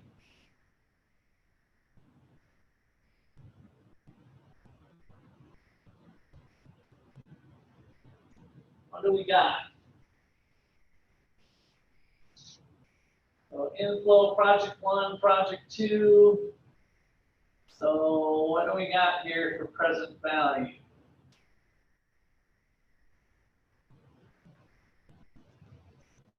Which one do you think is going to be better? So we've got all of the money, 115, or spread out over 2 time periods, 60. And the $100 is the same. What do you think is going to win out? Jason's already calculating, so that's good. What's your gut feeling? Gut feeling, which one's going to be better? It's kind of hard, right? $60 over 2 years, or 115 all at once. Aren't you losing $3 if you do 60 over 2 years? Whereas if you take the 115 for the 1 year, Are we losing what? aren't you losing $3? Where you get the $3? 60 plus 60 is 112, right? 120. That's okay. That's why I wasn't sure where you were going. But so the difference here, we get 120. So we're up 20 is what this is saying. We're up 20. We're up 15. But after all that present value stuff, you know, is it going to be a guess? What'd you get, Jason? Did you do it, or were you? No, I stopped. Almost done. You're almost done. So 115. Why don't you guys all pull out your calculator again? 115, because this is good to do. What's the formula then? 115 divided by 1.14, and it's raised to the 1 power. So it's really just 115 divided by 1.14. It's $100 and 88 cents. Okay, and then we got the $60 twice over. So 98 is what you came up summing them together? Oh yeah. So,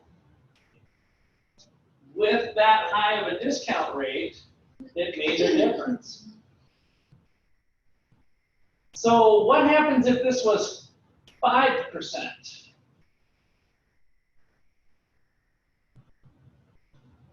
Does that flip us around? What does our 115 become if that's 5%? Somebody give me an answer. We'll kind of double check each other's word. How much? 109.52. So the number went up, right? We dropped the discount rate to 5%, which makes the future money more valuable. So 109, and then what do we get on our 60s here?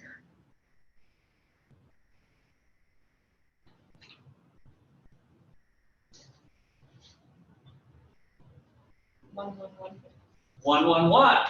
Okay. So now we flipped it. So that stuff makes a difference on what is our cost of capital, and so we need to look at it, take a careful look at that. All right, any questions on that one? Kind of another review type of problems you might see this week. Okay, so when we have a net present value of 0, we still have accounting profit. So why is that? So net present value of 0, should we do it or should we not? I put a little greater than or equal sign, at least I meant to. I think I did, I usually try to, but. So if the net present value is greater than or equal to 0, we're okay. Why? Because you discounted the cash flows, so they're already higher, so if it's 0, then the other side is the same. Okay. So you know that side is higher, than means you're making money. And right, and so what did we discount them at? What was the discount equal to, the discounted amount? On the last one? Our opportunity cost. So in other words, if we do get 0, we have economic profit of 0. Which one was higher from our quiz today? Who's got the bigger profit, economists or accountants? Who's got the bigger profit, accountants? So when economic profit is 0, there's still a positive accounting profit. We want profits to be a signal in economics. If you get a negative net present value, what signal is it sending? Who remembers from last week? You suck. You suck. You suck. Go do something else. What should I do? Do your other opportunity. Do your other opportunity. Change to your other opportunity, right? So we want profits to be a signal in economics class. A signal of 0 means you're doing okay.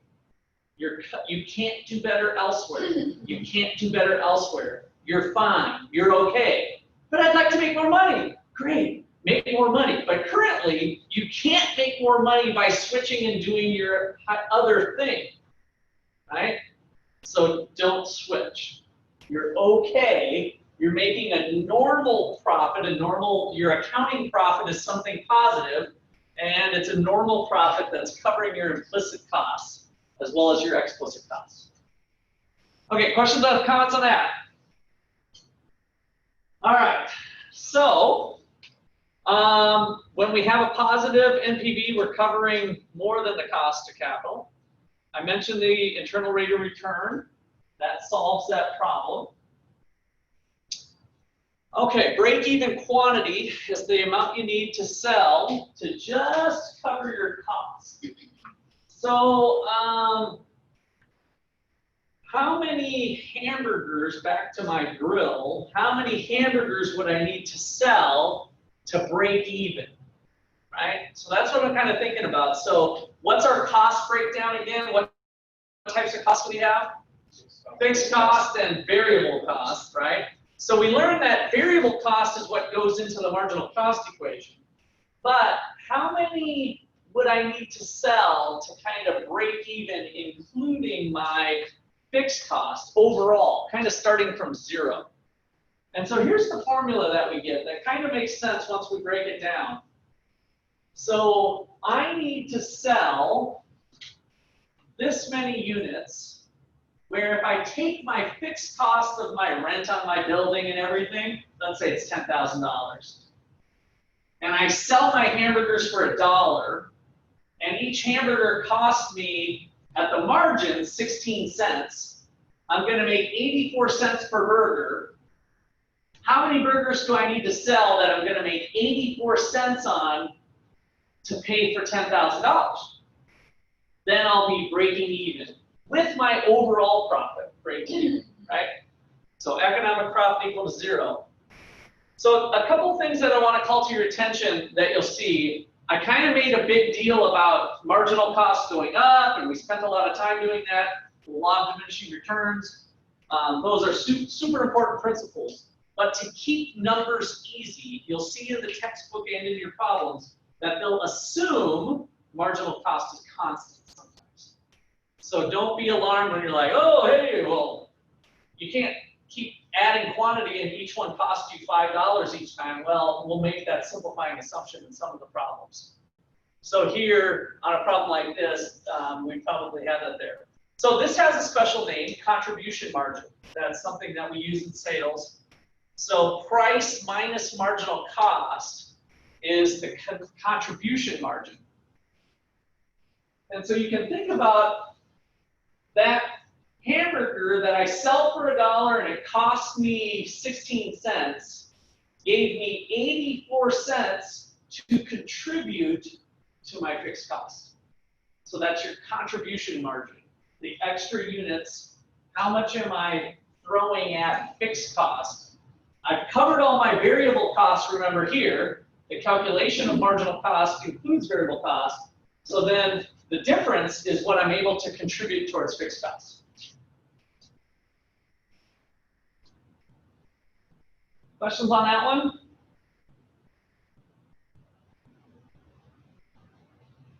Okay, so anybody drive a Nissan? Or Nissan? Yeah, you say, I don't like that. That's right, you still drive that? Is that your Altima? Oh yeah, I'm gonna drive until it's dead. Till it's dead, yeah, especially after that training you had. Okay, so they had a truck. Redesigning it would cost $400 million. Cost of capital, 12%. That implies annual fixed cost of $48 million. Contribution margin on each truck is $1,500. Should we redesign or not? So this is the thing I like about this textbook is the case study. So this was a real world case study actually with Titan and these trucks. So, Does it depend on your sales forecast? yeah, definitely. It wouldn't matter without. So that's where this is kind of interesting. It depends on your sales forecast, but the contribution, the break-even analysis does not. Right. Right? Because we're asking a different question. We're saying, how many trucks would I need to sell to break even? 32,000. 32,000. Okay, so now we're sitting in the boardroom and we're like, okay, boss, well, here's the deal. We've got 400,000 and we're figuring fixed costs of this. So each truck we should be making 1,500. And what do we got to do to break even? So 32,000. And how'd you get that, Jacob? Divided 48 million by 1,500. So yeah, following that formula, fixed cost of 48 million minus the contribution margin of 1,500 gives you the 32,000. So Nissan at this time had a 3% share of the market, which means about 12,000 Titan sales. Now, with a redesign, would they have sold more? You know, this is kind of historical. They had a 3% share of the market. You know, they only have to sell 32. You know, could one of the people say, come on, boss, yeah, we're going to sell 20,000 more? Hell yeah. Let's redesign the engineers. We're going to make that sucker super cool. We're gonna take away so much business from Ford and Chevy, they're not even going to know what to do. Could somebody make that argument? Yeah, right? So again, now we have to reason through. So that's why we calculate the statistic. And if you're trying to make the pitch to the boss, then you better be saying how these other 20,000 are going to grow. You better have a pretty compelling marketing campaign or argument that we're going to increase our share substantially up to 32,000. And that's just to break even. We want to actually make more money, hopefully, than that. And then the risk that might do that. So instead, they took this route. Okay, questions on that one?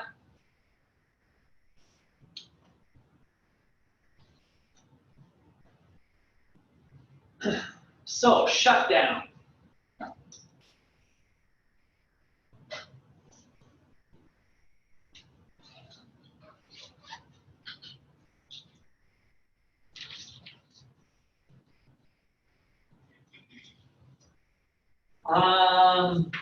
Did we talk about this a little bit with this class last time? What time does Price Chopper shut down? Yeah, we did. So what time do they shut down? 10 o'clock, right? And then they reopen. So that's what we're kind of dealing with here, but we're looking at prices, thinking about, it's a little bit more difficult. You look at the kind of the revenue of the beeps. Remember the beep, beep, beep? But some things are $1, some things are $10, some things are 50 cents. So if you take your total revenue divided by Q, you get the average price per unit, which might not make a lot of sense for most reasons, but you can kind of think of it being an average price. And so that's what we're doing here, is trying to think about when should we shut down. And I think this is a little bit easier to look at with the graph.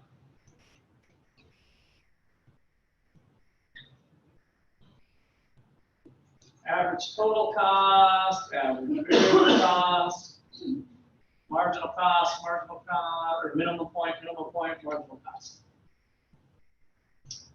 Okay, so what this is saying is that if the price of your product, let's say that at this point here, which is somewhat arbitrary by the way, but let me just pick it.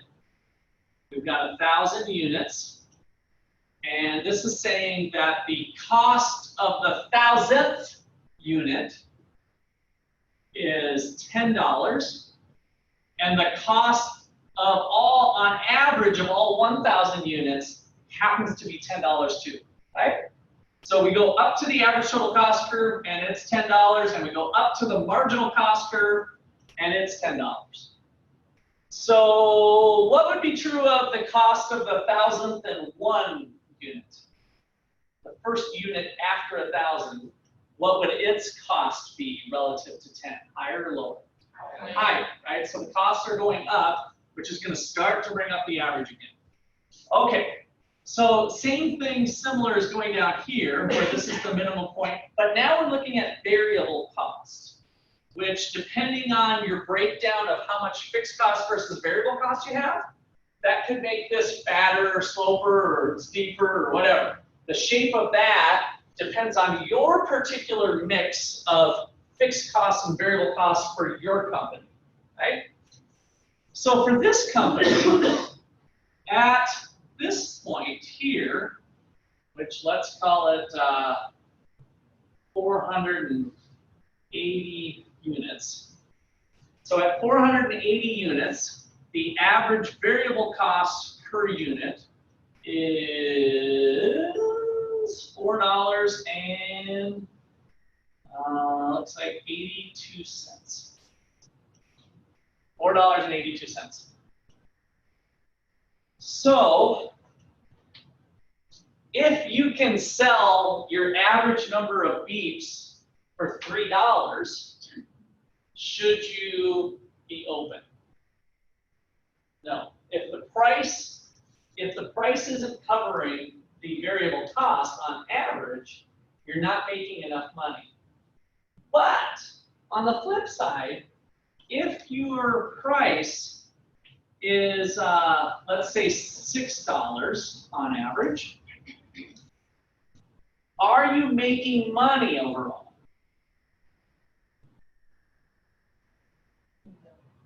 So at $6, and let me just kind of go, so that 6 cost here, so this is at a production level of, what are we at here? It looks like 800, let's call it 800. So at 800 units, the cost of the 800th unit is 6. Let's also just assume that that's the price we're getting, okay? So at that price of 6, are we making money on that particular unit? Are we making money overall? No. What's the profit equation, everybody? Total And what I didn't show you before, in its totality anyway, I don't think, is price times quantities total revenue. I did that part with you. But we can also think of average total cost being the average total cost per unit times quantity. Yes? Average total cost per unit times quantity. And then this could be simplified into price minus average total cost times quantity. Right? And so now this is kind of handy when we think about total profit. Total profit over here, we need price to be greater than average total cost to get a positive number over here. So at 800 units, the average total cost is higher or lower than $10. The average total cost at 800 units is higher or lower than $10.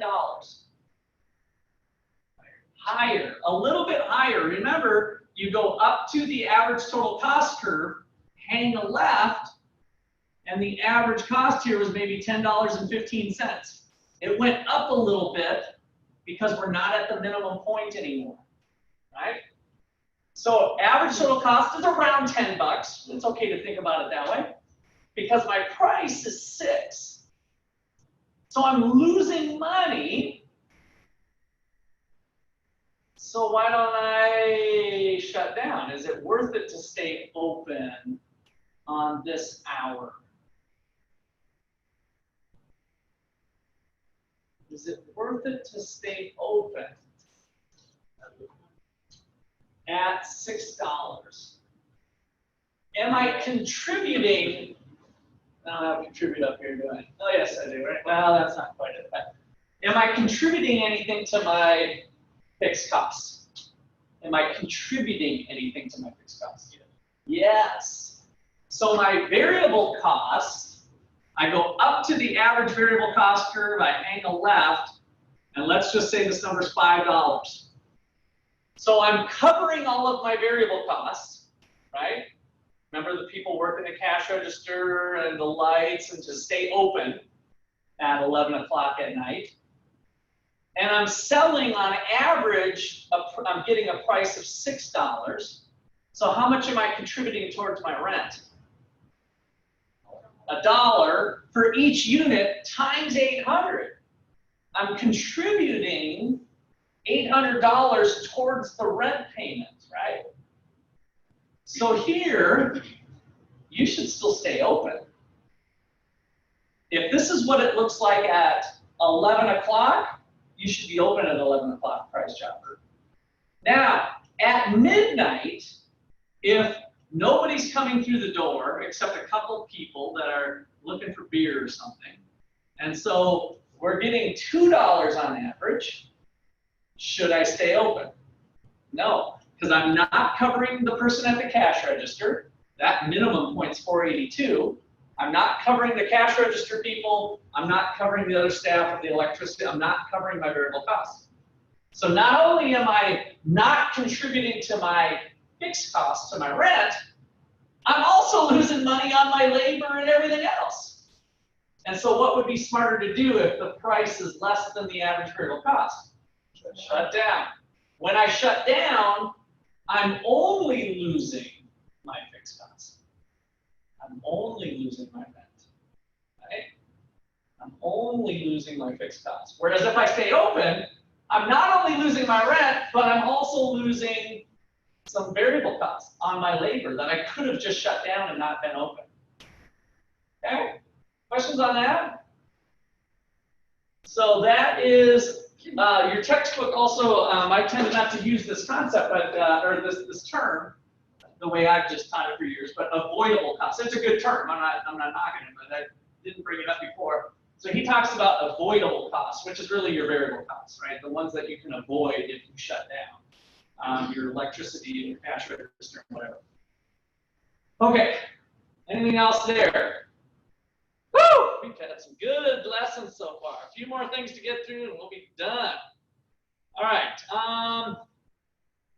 So the author does this kind of nice little breakdown here on costs. Costs that we can avoid versus costs we can't avoid. So those were the ones that are paid, they're done with, and you're not going to be able to do anything about them. Your avoidable cost over a shorter time period, depending on, we're going to get into this concept more next week, of the long run and the short run, but over a period of time, we might be able to get rid of some of the leasing equipment that we had for the restaurant or something, right? That lease expires and we might be able to be avoidable. So all costs are actually avoidable in the long run, by definition, is how we're going to define the long run, a period of time in which everything can change. So, but in the short run, we have to be cognizant about, I've got a certain amount of toothpaste that I have, and so it's just going to sit there if I don't brush my teeth this morning, right? So we can kind of put that into this avoidable and unavoidable categories. And the key is that for decision making, when these are gone, they're gone. You don't need to think about them anymore. For decision making, you still might need to think about it for IRS purposes when you file your tax return. That's a different story, remember. This is not tax class. Okay, so quick little example here. We got fixed cost of $100, marginal cost constant at 5, quantity of 100. What is the break-even price? Marginal cost of 5. So we're kind of doing a little bit of algebra here. We got 100 units.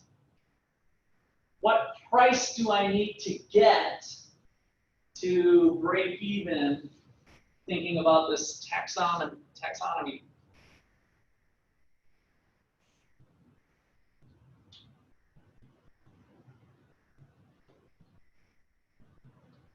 First person with an answer, shout it out. Right or wrong? What do you think? I think it's 100 divided by 15. 100 divided by 15. So what do we got here? Oops, I guess I didn't do that. I thought I was going to reveal the answer there. So I guess, where am I going? Wrong direction. Oh, that looks like a good place for us to be here in a second.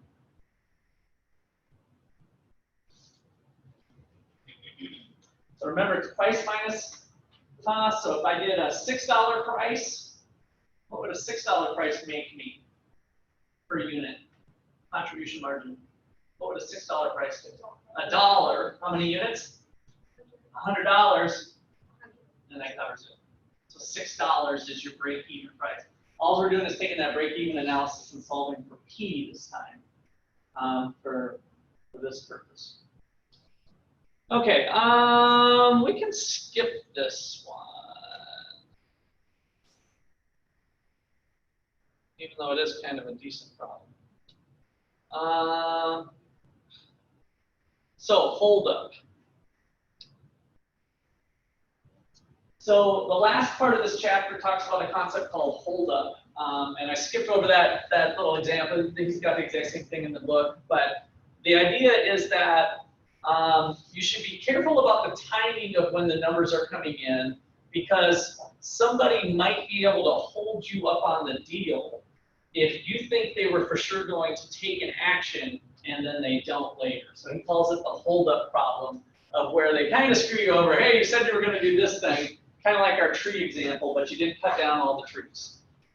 So, all right, I think that's a wrap, folks.